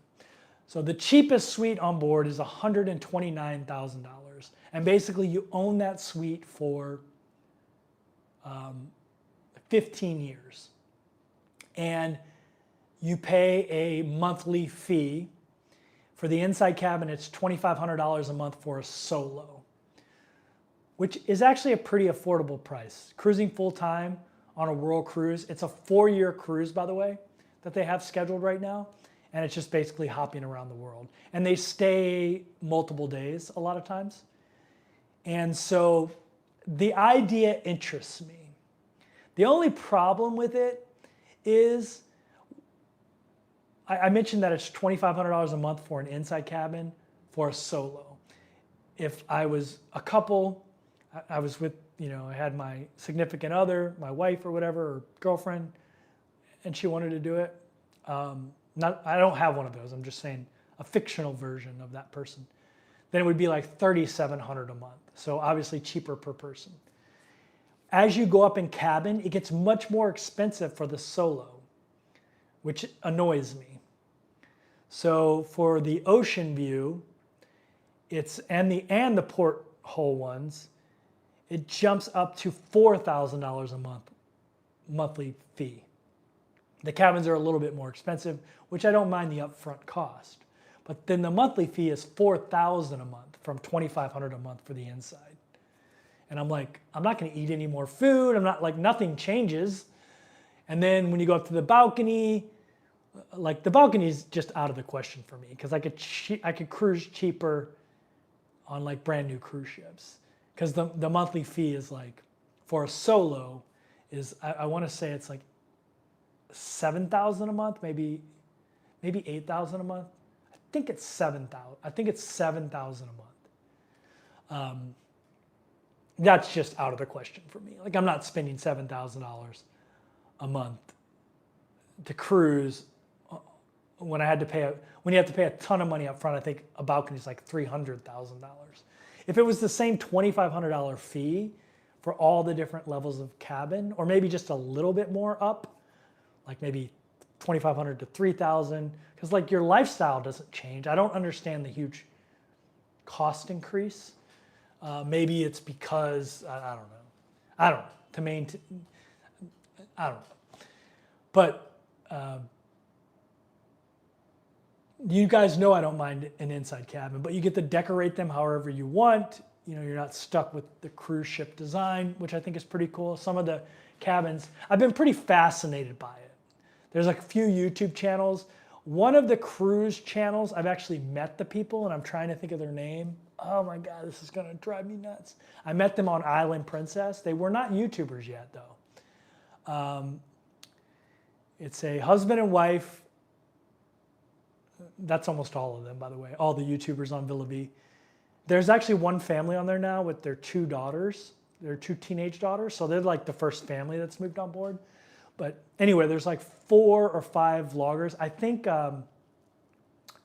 one of the popular YouTube channels is going to be on there. I'm trying to remember the name of them. I'm so bad at remembering names. It's the gay couple that cruises. There's 2 gay couples that are really popular. One that's super, super popular, the ones from England, and then the ones from the United States, which are not as, their channel's not as big. It's the ones from the United States. They're going to be on the Villa V. And I think it's because the Villa V is like hiring them to live on there. I think. I don't think they're actually purchasing a cabin. But I've enjoyed following this saga of the Villa V because they had some issues. JJ Cruise, there we go. JJ Cruise is possibly going to be on the Villa V. And they had some issues in the beginning. They didn't come out of the yards soon enough when they were supposed to, when all the residents were supposed to move on board.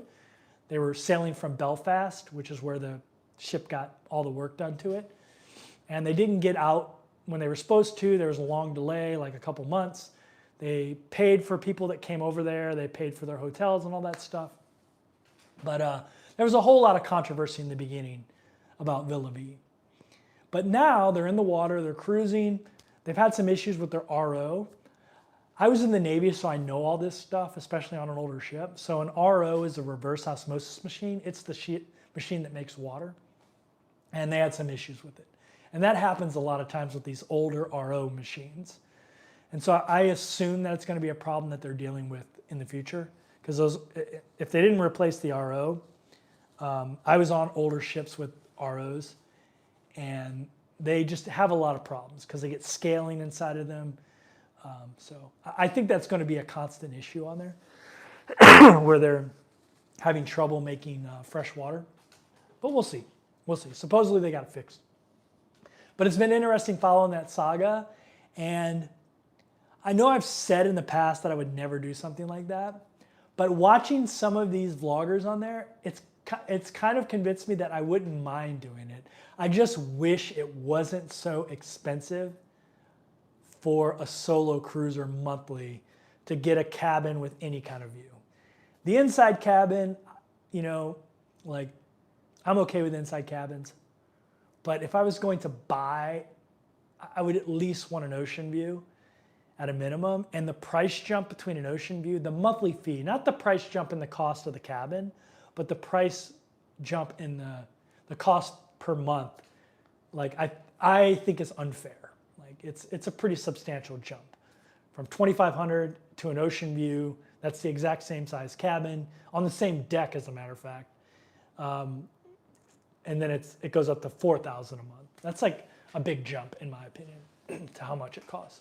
And I wouldn't even consider paying $7,000 a month with a balcony. I would consider buying a balcony if it was $2,500 a month maintenance fee on top of the $300,000 I would have to pay for the ocean view. I would consider that. But so anyway, I'm fascinated by it. It's something that I'm thinking about. I'm not 100%. I'm not even anywhere near 10% that I'm going to do it. But I've been really enjoying watching the videos from the vloggers and getting the different perspectives of the people on the ship. It's been fascinating. You can, if you own your unit, you can rent it out too. Privately, you can rent it out. So when you're not on the ship, someone else can rent your cabin. You can either put it into a pool of cabin rentals that the ship does. So there's a couple different ways to be on the Villa V. One is to be an owner-occupant where you buy your cabin, pay that monthly fee I was talking about, and you just live on the ship. You can decorate it however you want. It's actually, if you go and watch some of the cabin tours, there's some really cool cabins, especially some of the balcony ones. They've done some really cool stuff with their cabins. And then you can, another way is Villa V owns some of the cabins still. You can rent them out like you would on a regular cruise ship. You can rent out cabins and live on the Villa V by renting the cabin from Villa V. And then the third way is you can rent from a cabin owner. So someone has a cabin on there, you can rent it from them. And I don't know exactly how the logistics work, but you can rent the cabin and stay in that cabin however you want, how long you want. I saw a guy that's did a tour of his cabin, and he's actually renting it from someone that owns the cabin. It was an inside cabin, that's why it interested me. And that person had it all decorated, it had like a lazy boy chair in it. And so you can do it that way. And then there's one more way. You can do a long-term rental. So I mentioned you could do it like a regular cruise ship where you just book the cabin for whatever. But you can book in segments. So you can book like a 6-month segment, that's Europe or whatever, or Asia, or you can book certain segments of the cruise. And the thing I like about it, here's why it appeals to me. Number one, I could decorate my own cabin, which I think is kind of cool. Number two is they stay in ports longer. They do like 2, 3, 4 days on a port instead of, they overnight in the port instead of just going into a port, pulling in at 9 and leaving at 3. They stay overnight, so you can get some of the nightlife, and it appeals to me. And the inside cabin is actually pretty affordable because you actually can sell the cabin back to Villa V, or you can sell it privately as well. If you wanted to get your full money back, you could sell it privately. But you can sell it back, and they have increments. Like if you've been on board a certain amount of time, they'll give you 75% of what you paid for it. If you've been on board this amount of time, they'll give you 50% because you're basically buying it for 15 years. So the value goes down, obviously, the longer you've been on the ship. But you can buy an inside cabin for $130,000 right now and then pay the $2,500 a month. So if you can afford the $130,000, because you can get most of that back by either selling your cabin privately or selling it back to Villa V. You can get a portion of that back. And then you're paying $2,500 a month to cruise full time. And that includes all your meals, cleaning your cabin twice a day, obviously going anywhere in the world that you want to go on the Villa V. So it's been interesting to watch that. Maybe that'll be the topic of my next video. I've talked about it so much here. But that's the content I've really been getting interested in lately, is watching the Villa V. They sailed from their starting place, Belfast, a few months ago. They're in the Caribbean now. They did a transatlantic. And it's basically a worldwide cruise, a 4-year worldwide cruise. So it's going to be pretty fascinating to watch. And I met one of the cruise couples. I met them on the Island Princess, and they're the ones that actually have the most Villa V content. And so I'm really into their Villa V content. I wish I could remember their name, but he's a retired police officer, and she's a retired teacher, I believe. So if you're Googling that right now, Going Green Mom, and you see a guy with like a flat top haircut, like what looks like a military haircut, and then a blonde lady, that's them.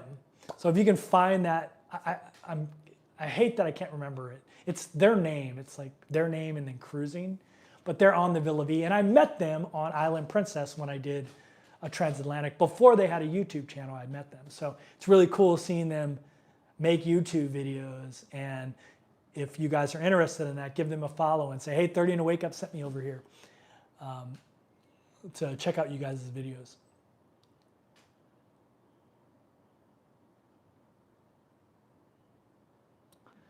Yeah. There are some amazing characters on the Villa V. I just can't see how it can survive long term. Yeah, that's the big thing. I'm kind of like, I don't like wasting money, so I wouldn't want to pay that much for a cabin, reserve a cabin for 15 years without seeing like the financial viability of it. Like let's see if they can make it through their first 6 months. Let's see what happens, right? So yeah. Someone said, do you still get housekeepers? Yeah, you get cleaning twice a week. Another thing is their hotel director, his name is Ivan. For those of you that sail Princess, if you know Ivan from South Africa, if you've ever been on a Princess ship and seen this huge black dude that has like a South African accent, That's Ivan. He's actually the hotel manager on the Villa V.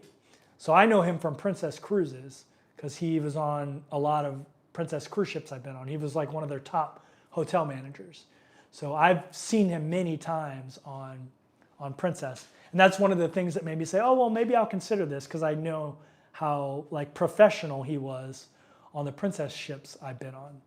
So he's like a big bald black guy. So if you've ever been on a Princess ship and seen this like ginormous dude, bald dude, it was probably Ivan because he was with Princess for a while. But yeah, he just recently went over to Villa V like probably like 4 or 5 months ago. So it's been pretty cool. Is there any intel on capacity?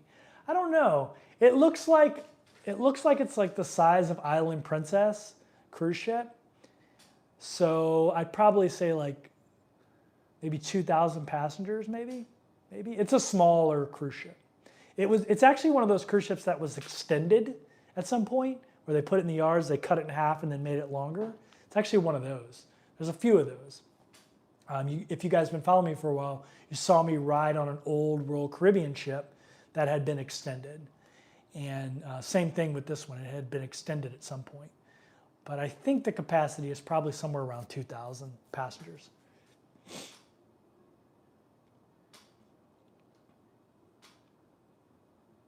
Midlife Cruising, that's them, Midlife Cruising. That's the name of them. Thank you so much for that, Going Green Mom. Midlife Cruising, that's them. I met them on Island Princess when I did a 33-day transatlantic. They were on the cruise with me, the Fire and Ice cruise. So if you go over there and watch their channel, say, hey, Kevin from 30 and a Wake Up sent me, said to say hi. But yeah, they're doing, it's for me, that's just so interesting because it's something, I love cruising and it's something I've been interested in.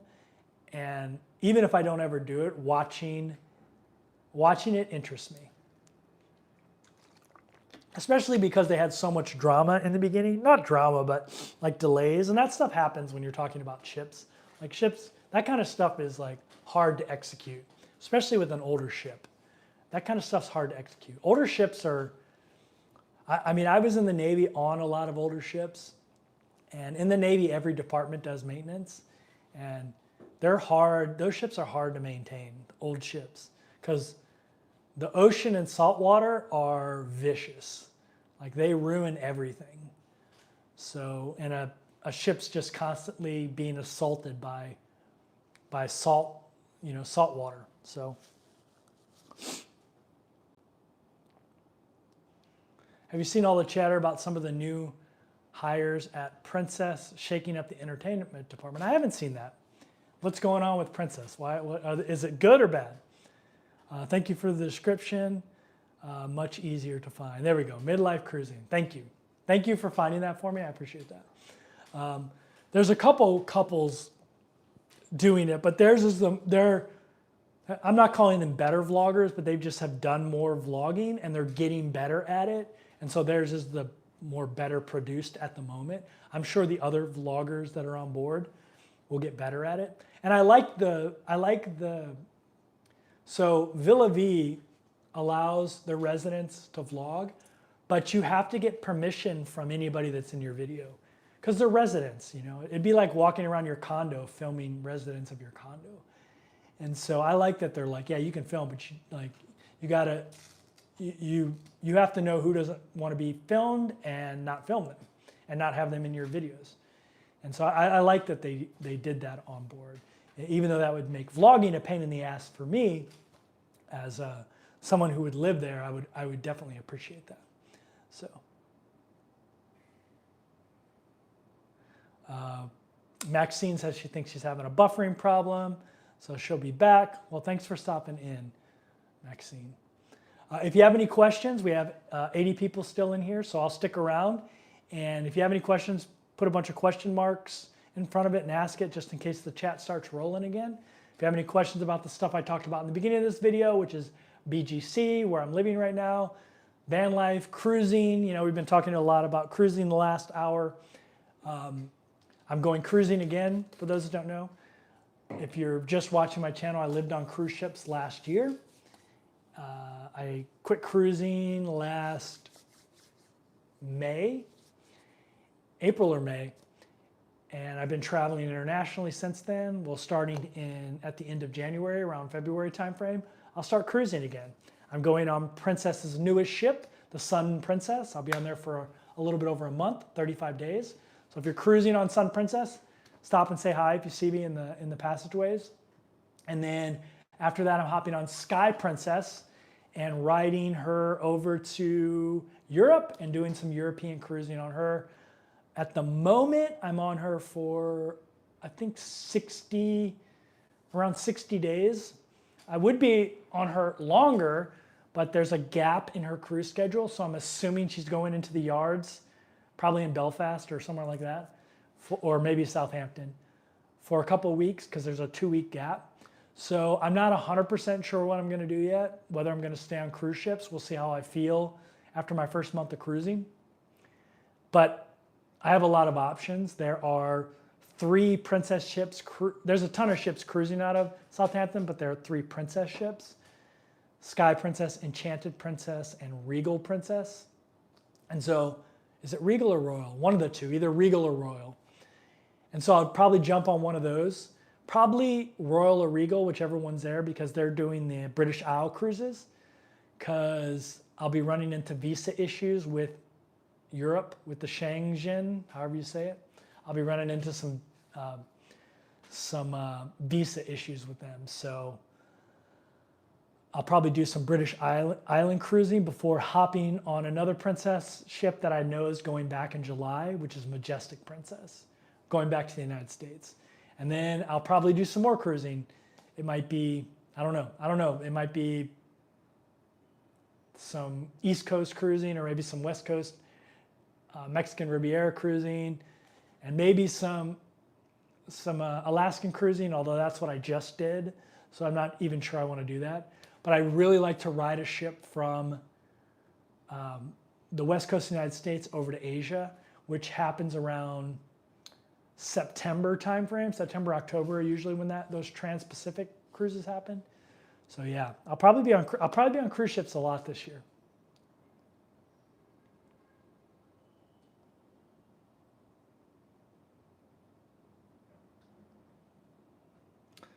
DLS just is tuning in from Tokyo. I might be cruising out of Tokyo. There's a lot of princess ships that cruise out of Tokyo. Sig the Solo Cruiser, what's going on, man? Says, I love Sun Princess, my first princess cruise. Sun was your first? Man, you jumped way up there for your first cruise. Can't wait to sail Princess again. Yeah, I'll be honest with you, Sun Princess is way different.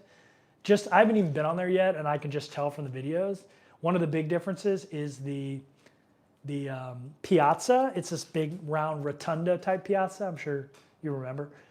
It's this huge, massive thing. And I'll be honest with you, I prefer the ones on like Enchanted Princess, Sky Princess. You'll see when you go to them. They're very grand. They're a very grand, regal experience in these piazzas. The rotunda is nice from like an audience perspective, but I really like the really elegant feeling of this huge piazza that's on Sky Princess and Enchanted and Discovery Princess. And then some of the older ships, like Ruby Princess, they have like half the piazza that like Sky Princess has. So they're not that, to be honest with you, they're not that great. The worst one in my opinion is Caribbean Princess. It's like super small. And so the piazzas on like Ruby Princess, I don't think are that great. I do love the promenade decks on the older ships. A lot of older ships, the 7th deck, you have an outdoor walkway around the entire ship, where most new ships don't have that. They've eaten up that real estate and put in like restaurants and things like that. But yeah, so yeah, I'm interested to see, because Sun Princess is such a different experience than the other princess classes of ships. So I'm interested to see when you go to other classes of princess ship, what you think. I really love the older princess ships like Grand Princess and Island Princess. And I'll tell you why. Number one, there's not a lot of people on them. And number two, they can pull in anywhere. And number three, they have indoor pools, which I really like. So yeah, they have covered pools.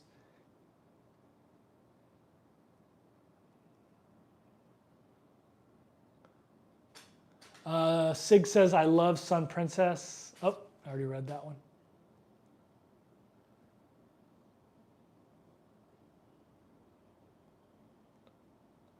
Yes, I heard the Sun Princess is different. I heard that I should try Discovery and Sky to see the difference. Yeah, Discovery is the newest version of that class of ship, which I think is the Royal class.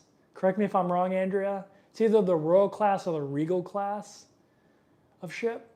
And so every ship that's Royal and above to Discovery are the same, are basically the same. There are subtle differences. Like I think Enchanted is nicer than Sky. I really like Sky. Sky's great. I think Enchanted, maybe it's because it's newer, but Discovery is the newest version of that class of ship with the huge elegant piazza.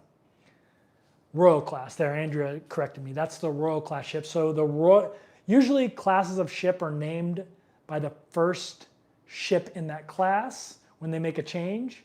So I think Ruby is in the Regal class, actually. That's why I keep thinking it's Regal. I think Ruby Princess and Regal Princess, I think those are all the Regal class ships. And then there's the Royal class ships from Royal to Discovery. And after Discovery was Sun. So Discovery was the ship built right before Sun. I think it launched during like COVID, 2021, 2022 timeframe. So it's very new as well. But yeah, I really like that class of ship that Discovery's in because the piazzas it's just really beautiful. They have these huge chandeliers and it's really grand. It just feels really grand. And I've been on ships with the rotunda type of thing like Sun Princess has, the rotunda piazza, like the round piazza. Like a lot of MSC ships have that. And so I know that's where Princess got it from, the MSC ships. And it's nice, but I really like the feeling of, and I haven't been on Sun, so we'll see. Maybe I'll have a different impression. But just from the videos I've seen, I think I prefer the piazza, the very elegant piazzas, grand and elegant piazzas of that Royal class ship. Where I don't really like the piazzas on Princess, on like Ruby and some of the older ships because they're so small. And so many people interact there, and so it just gets really crowded. But yeah, definitely. Rich likes Crown. I like the Crown class ship. It's great. I like those older small ships.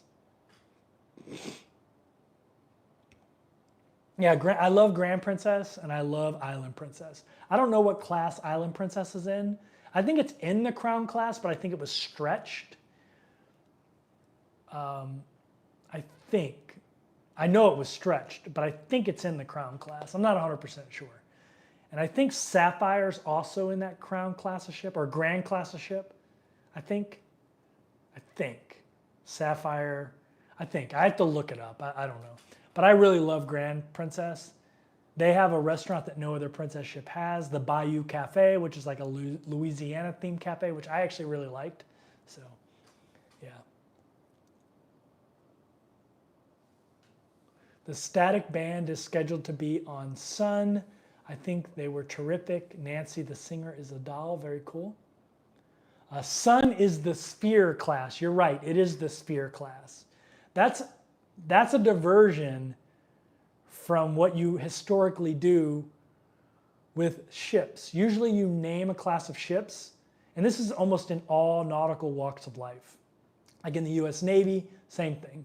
When you make a brand new class of ship, whatever the first ship, Like all the aircraft carriers in the Navy right now, other than one, are Nimitz class carriers because the first carrier in that class was the USS Nimitz.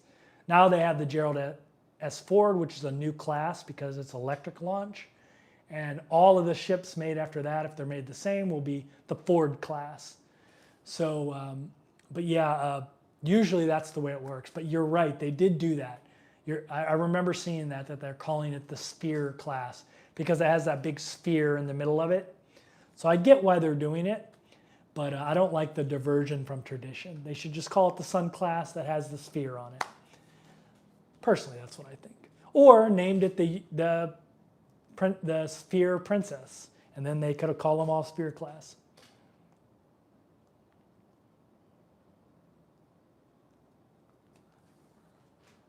Royal, Regal, Discovery, Majestic, Sky, and Enchanted are all the same class. There we go. Royal, Regal, Discovery, Majestic, Sky.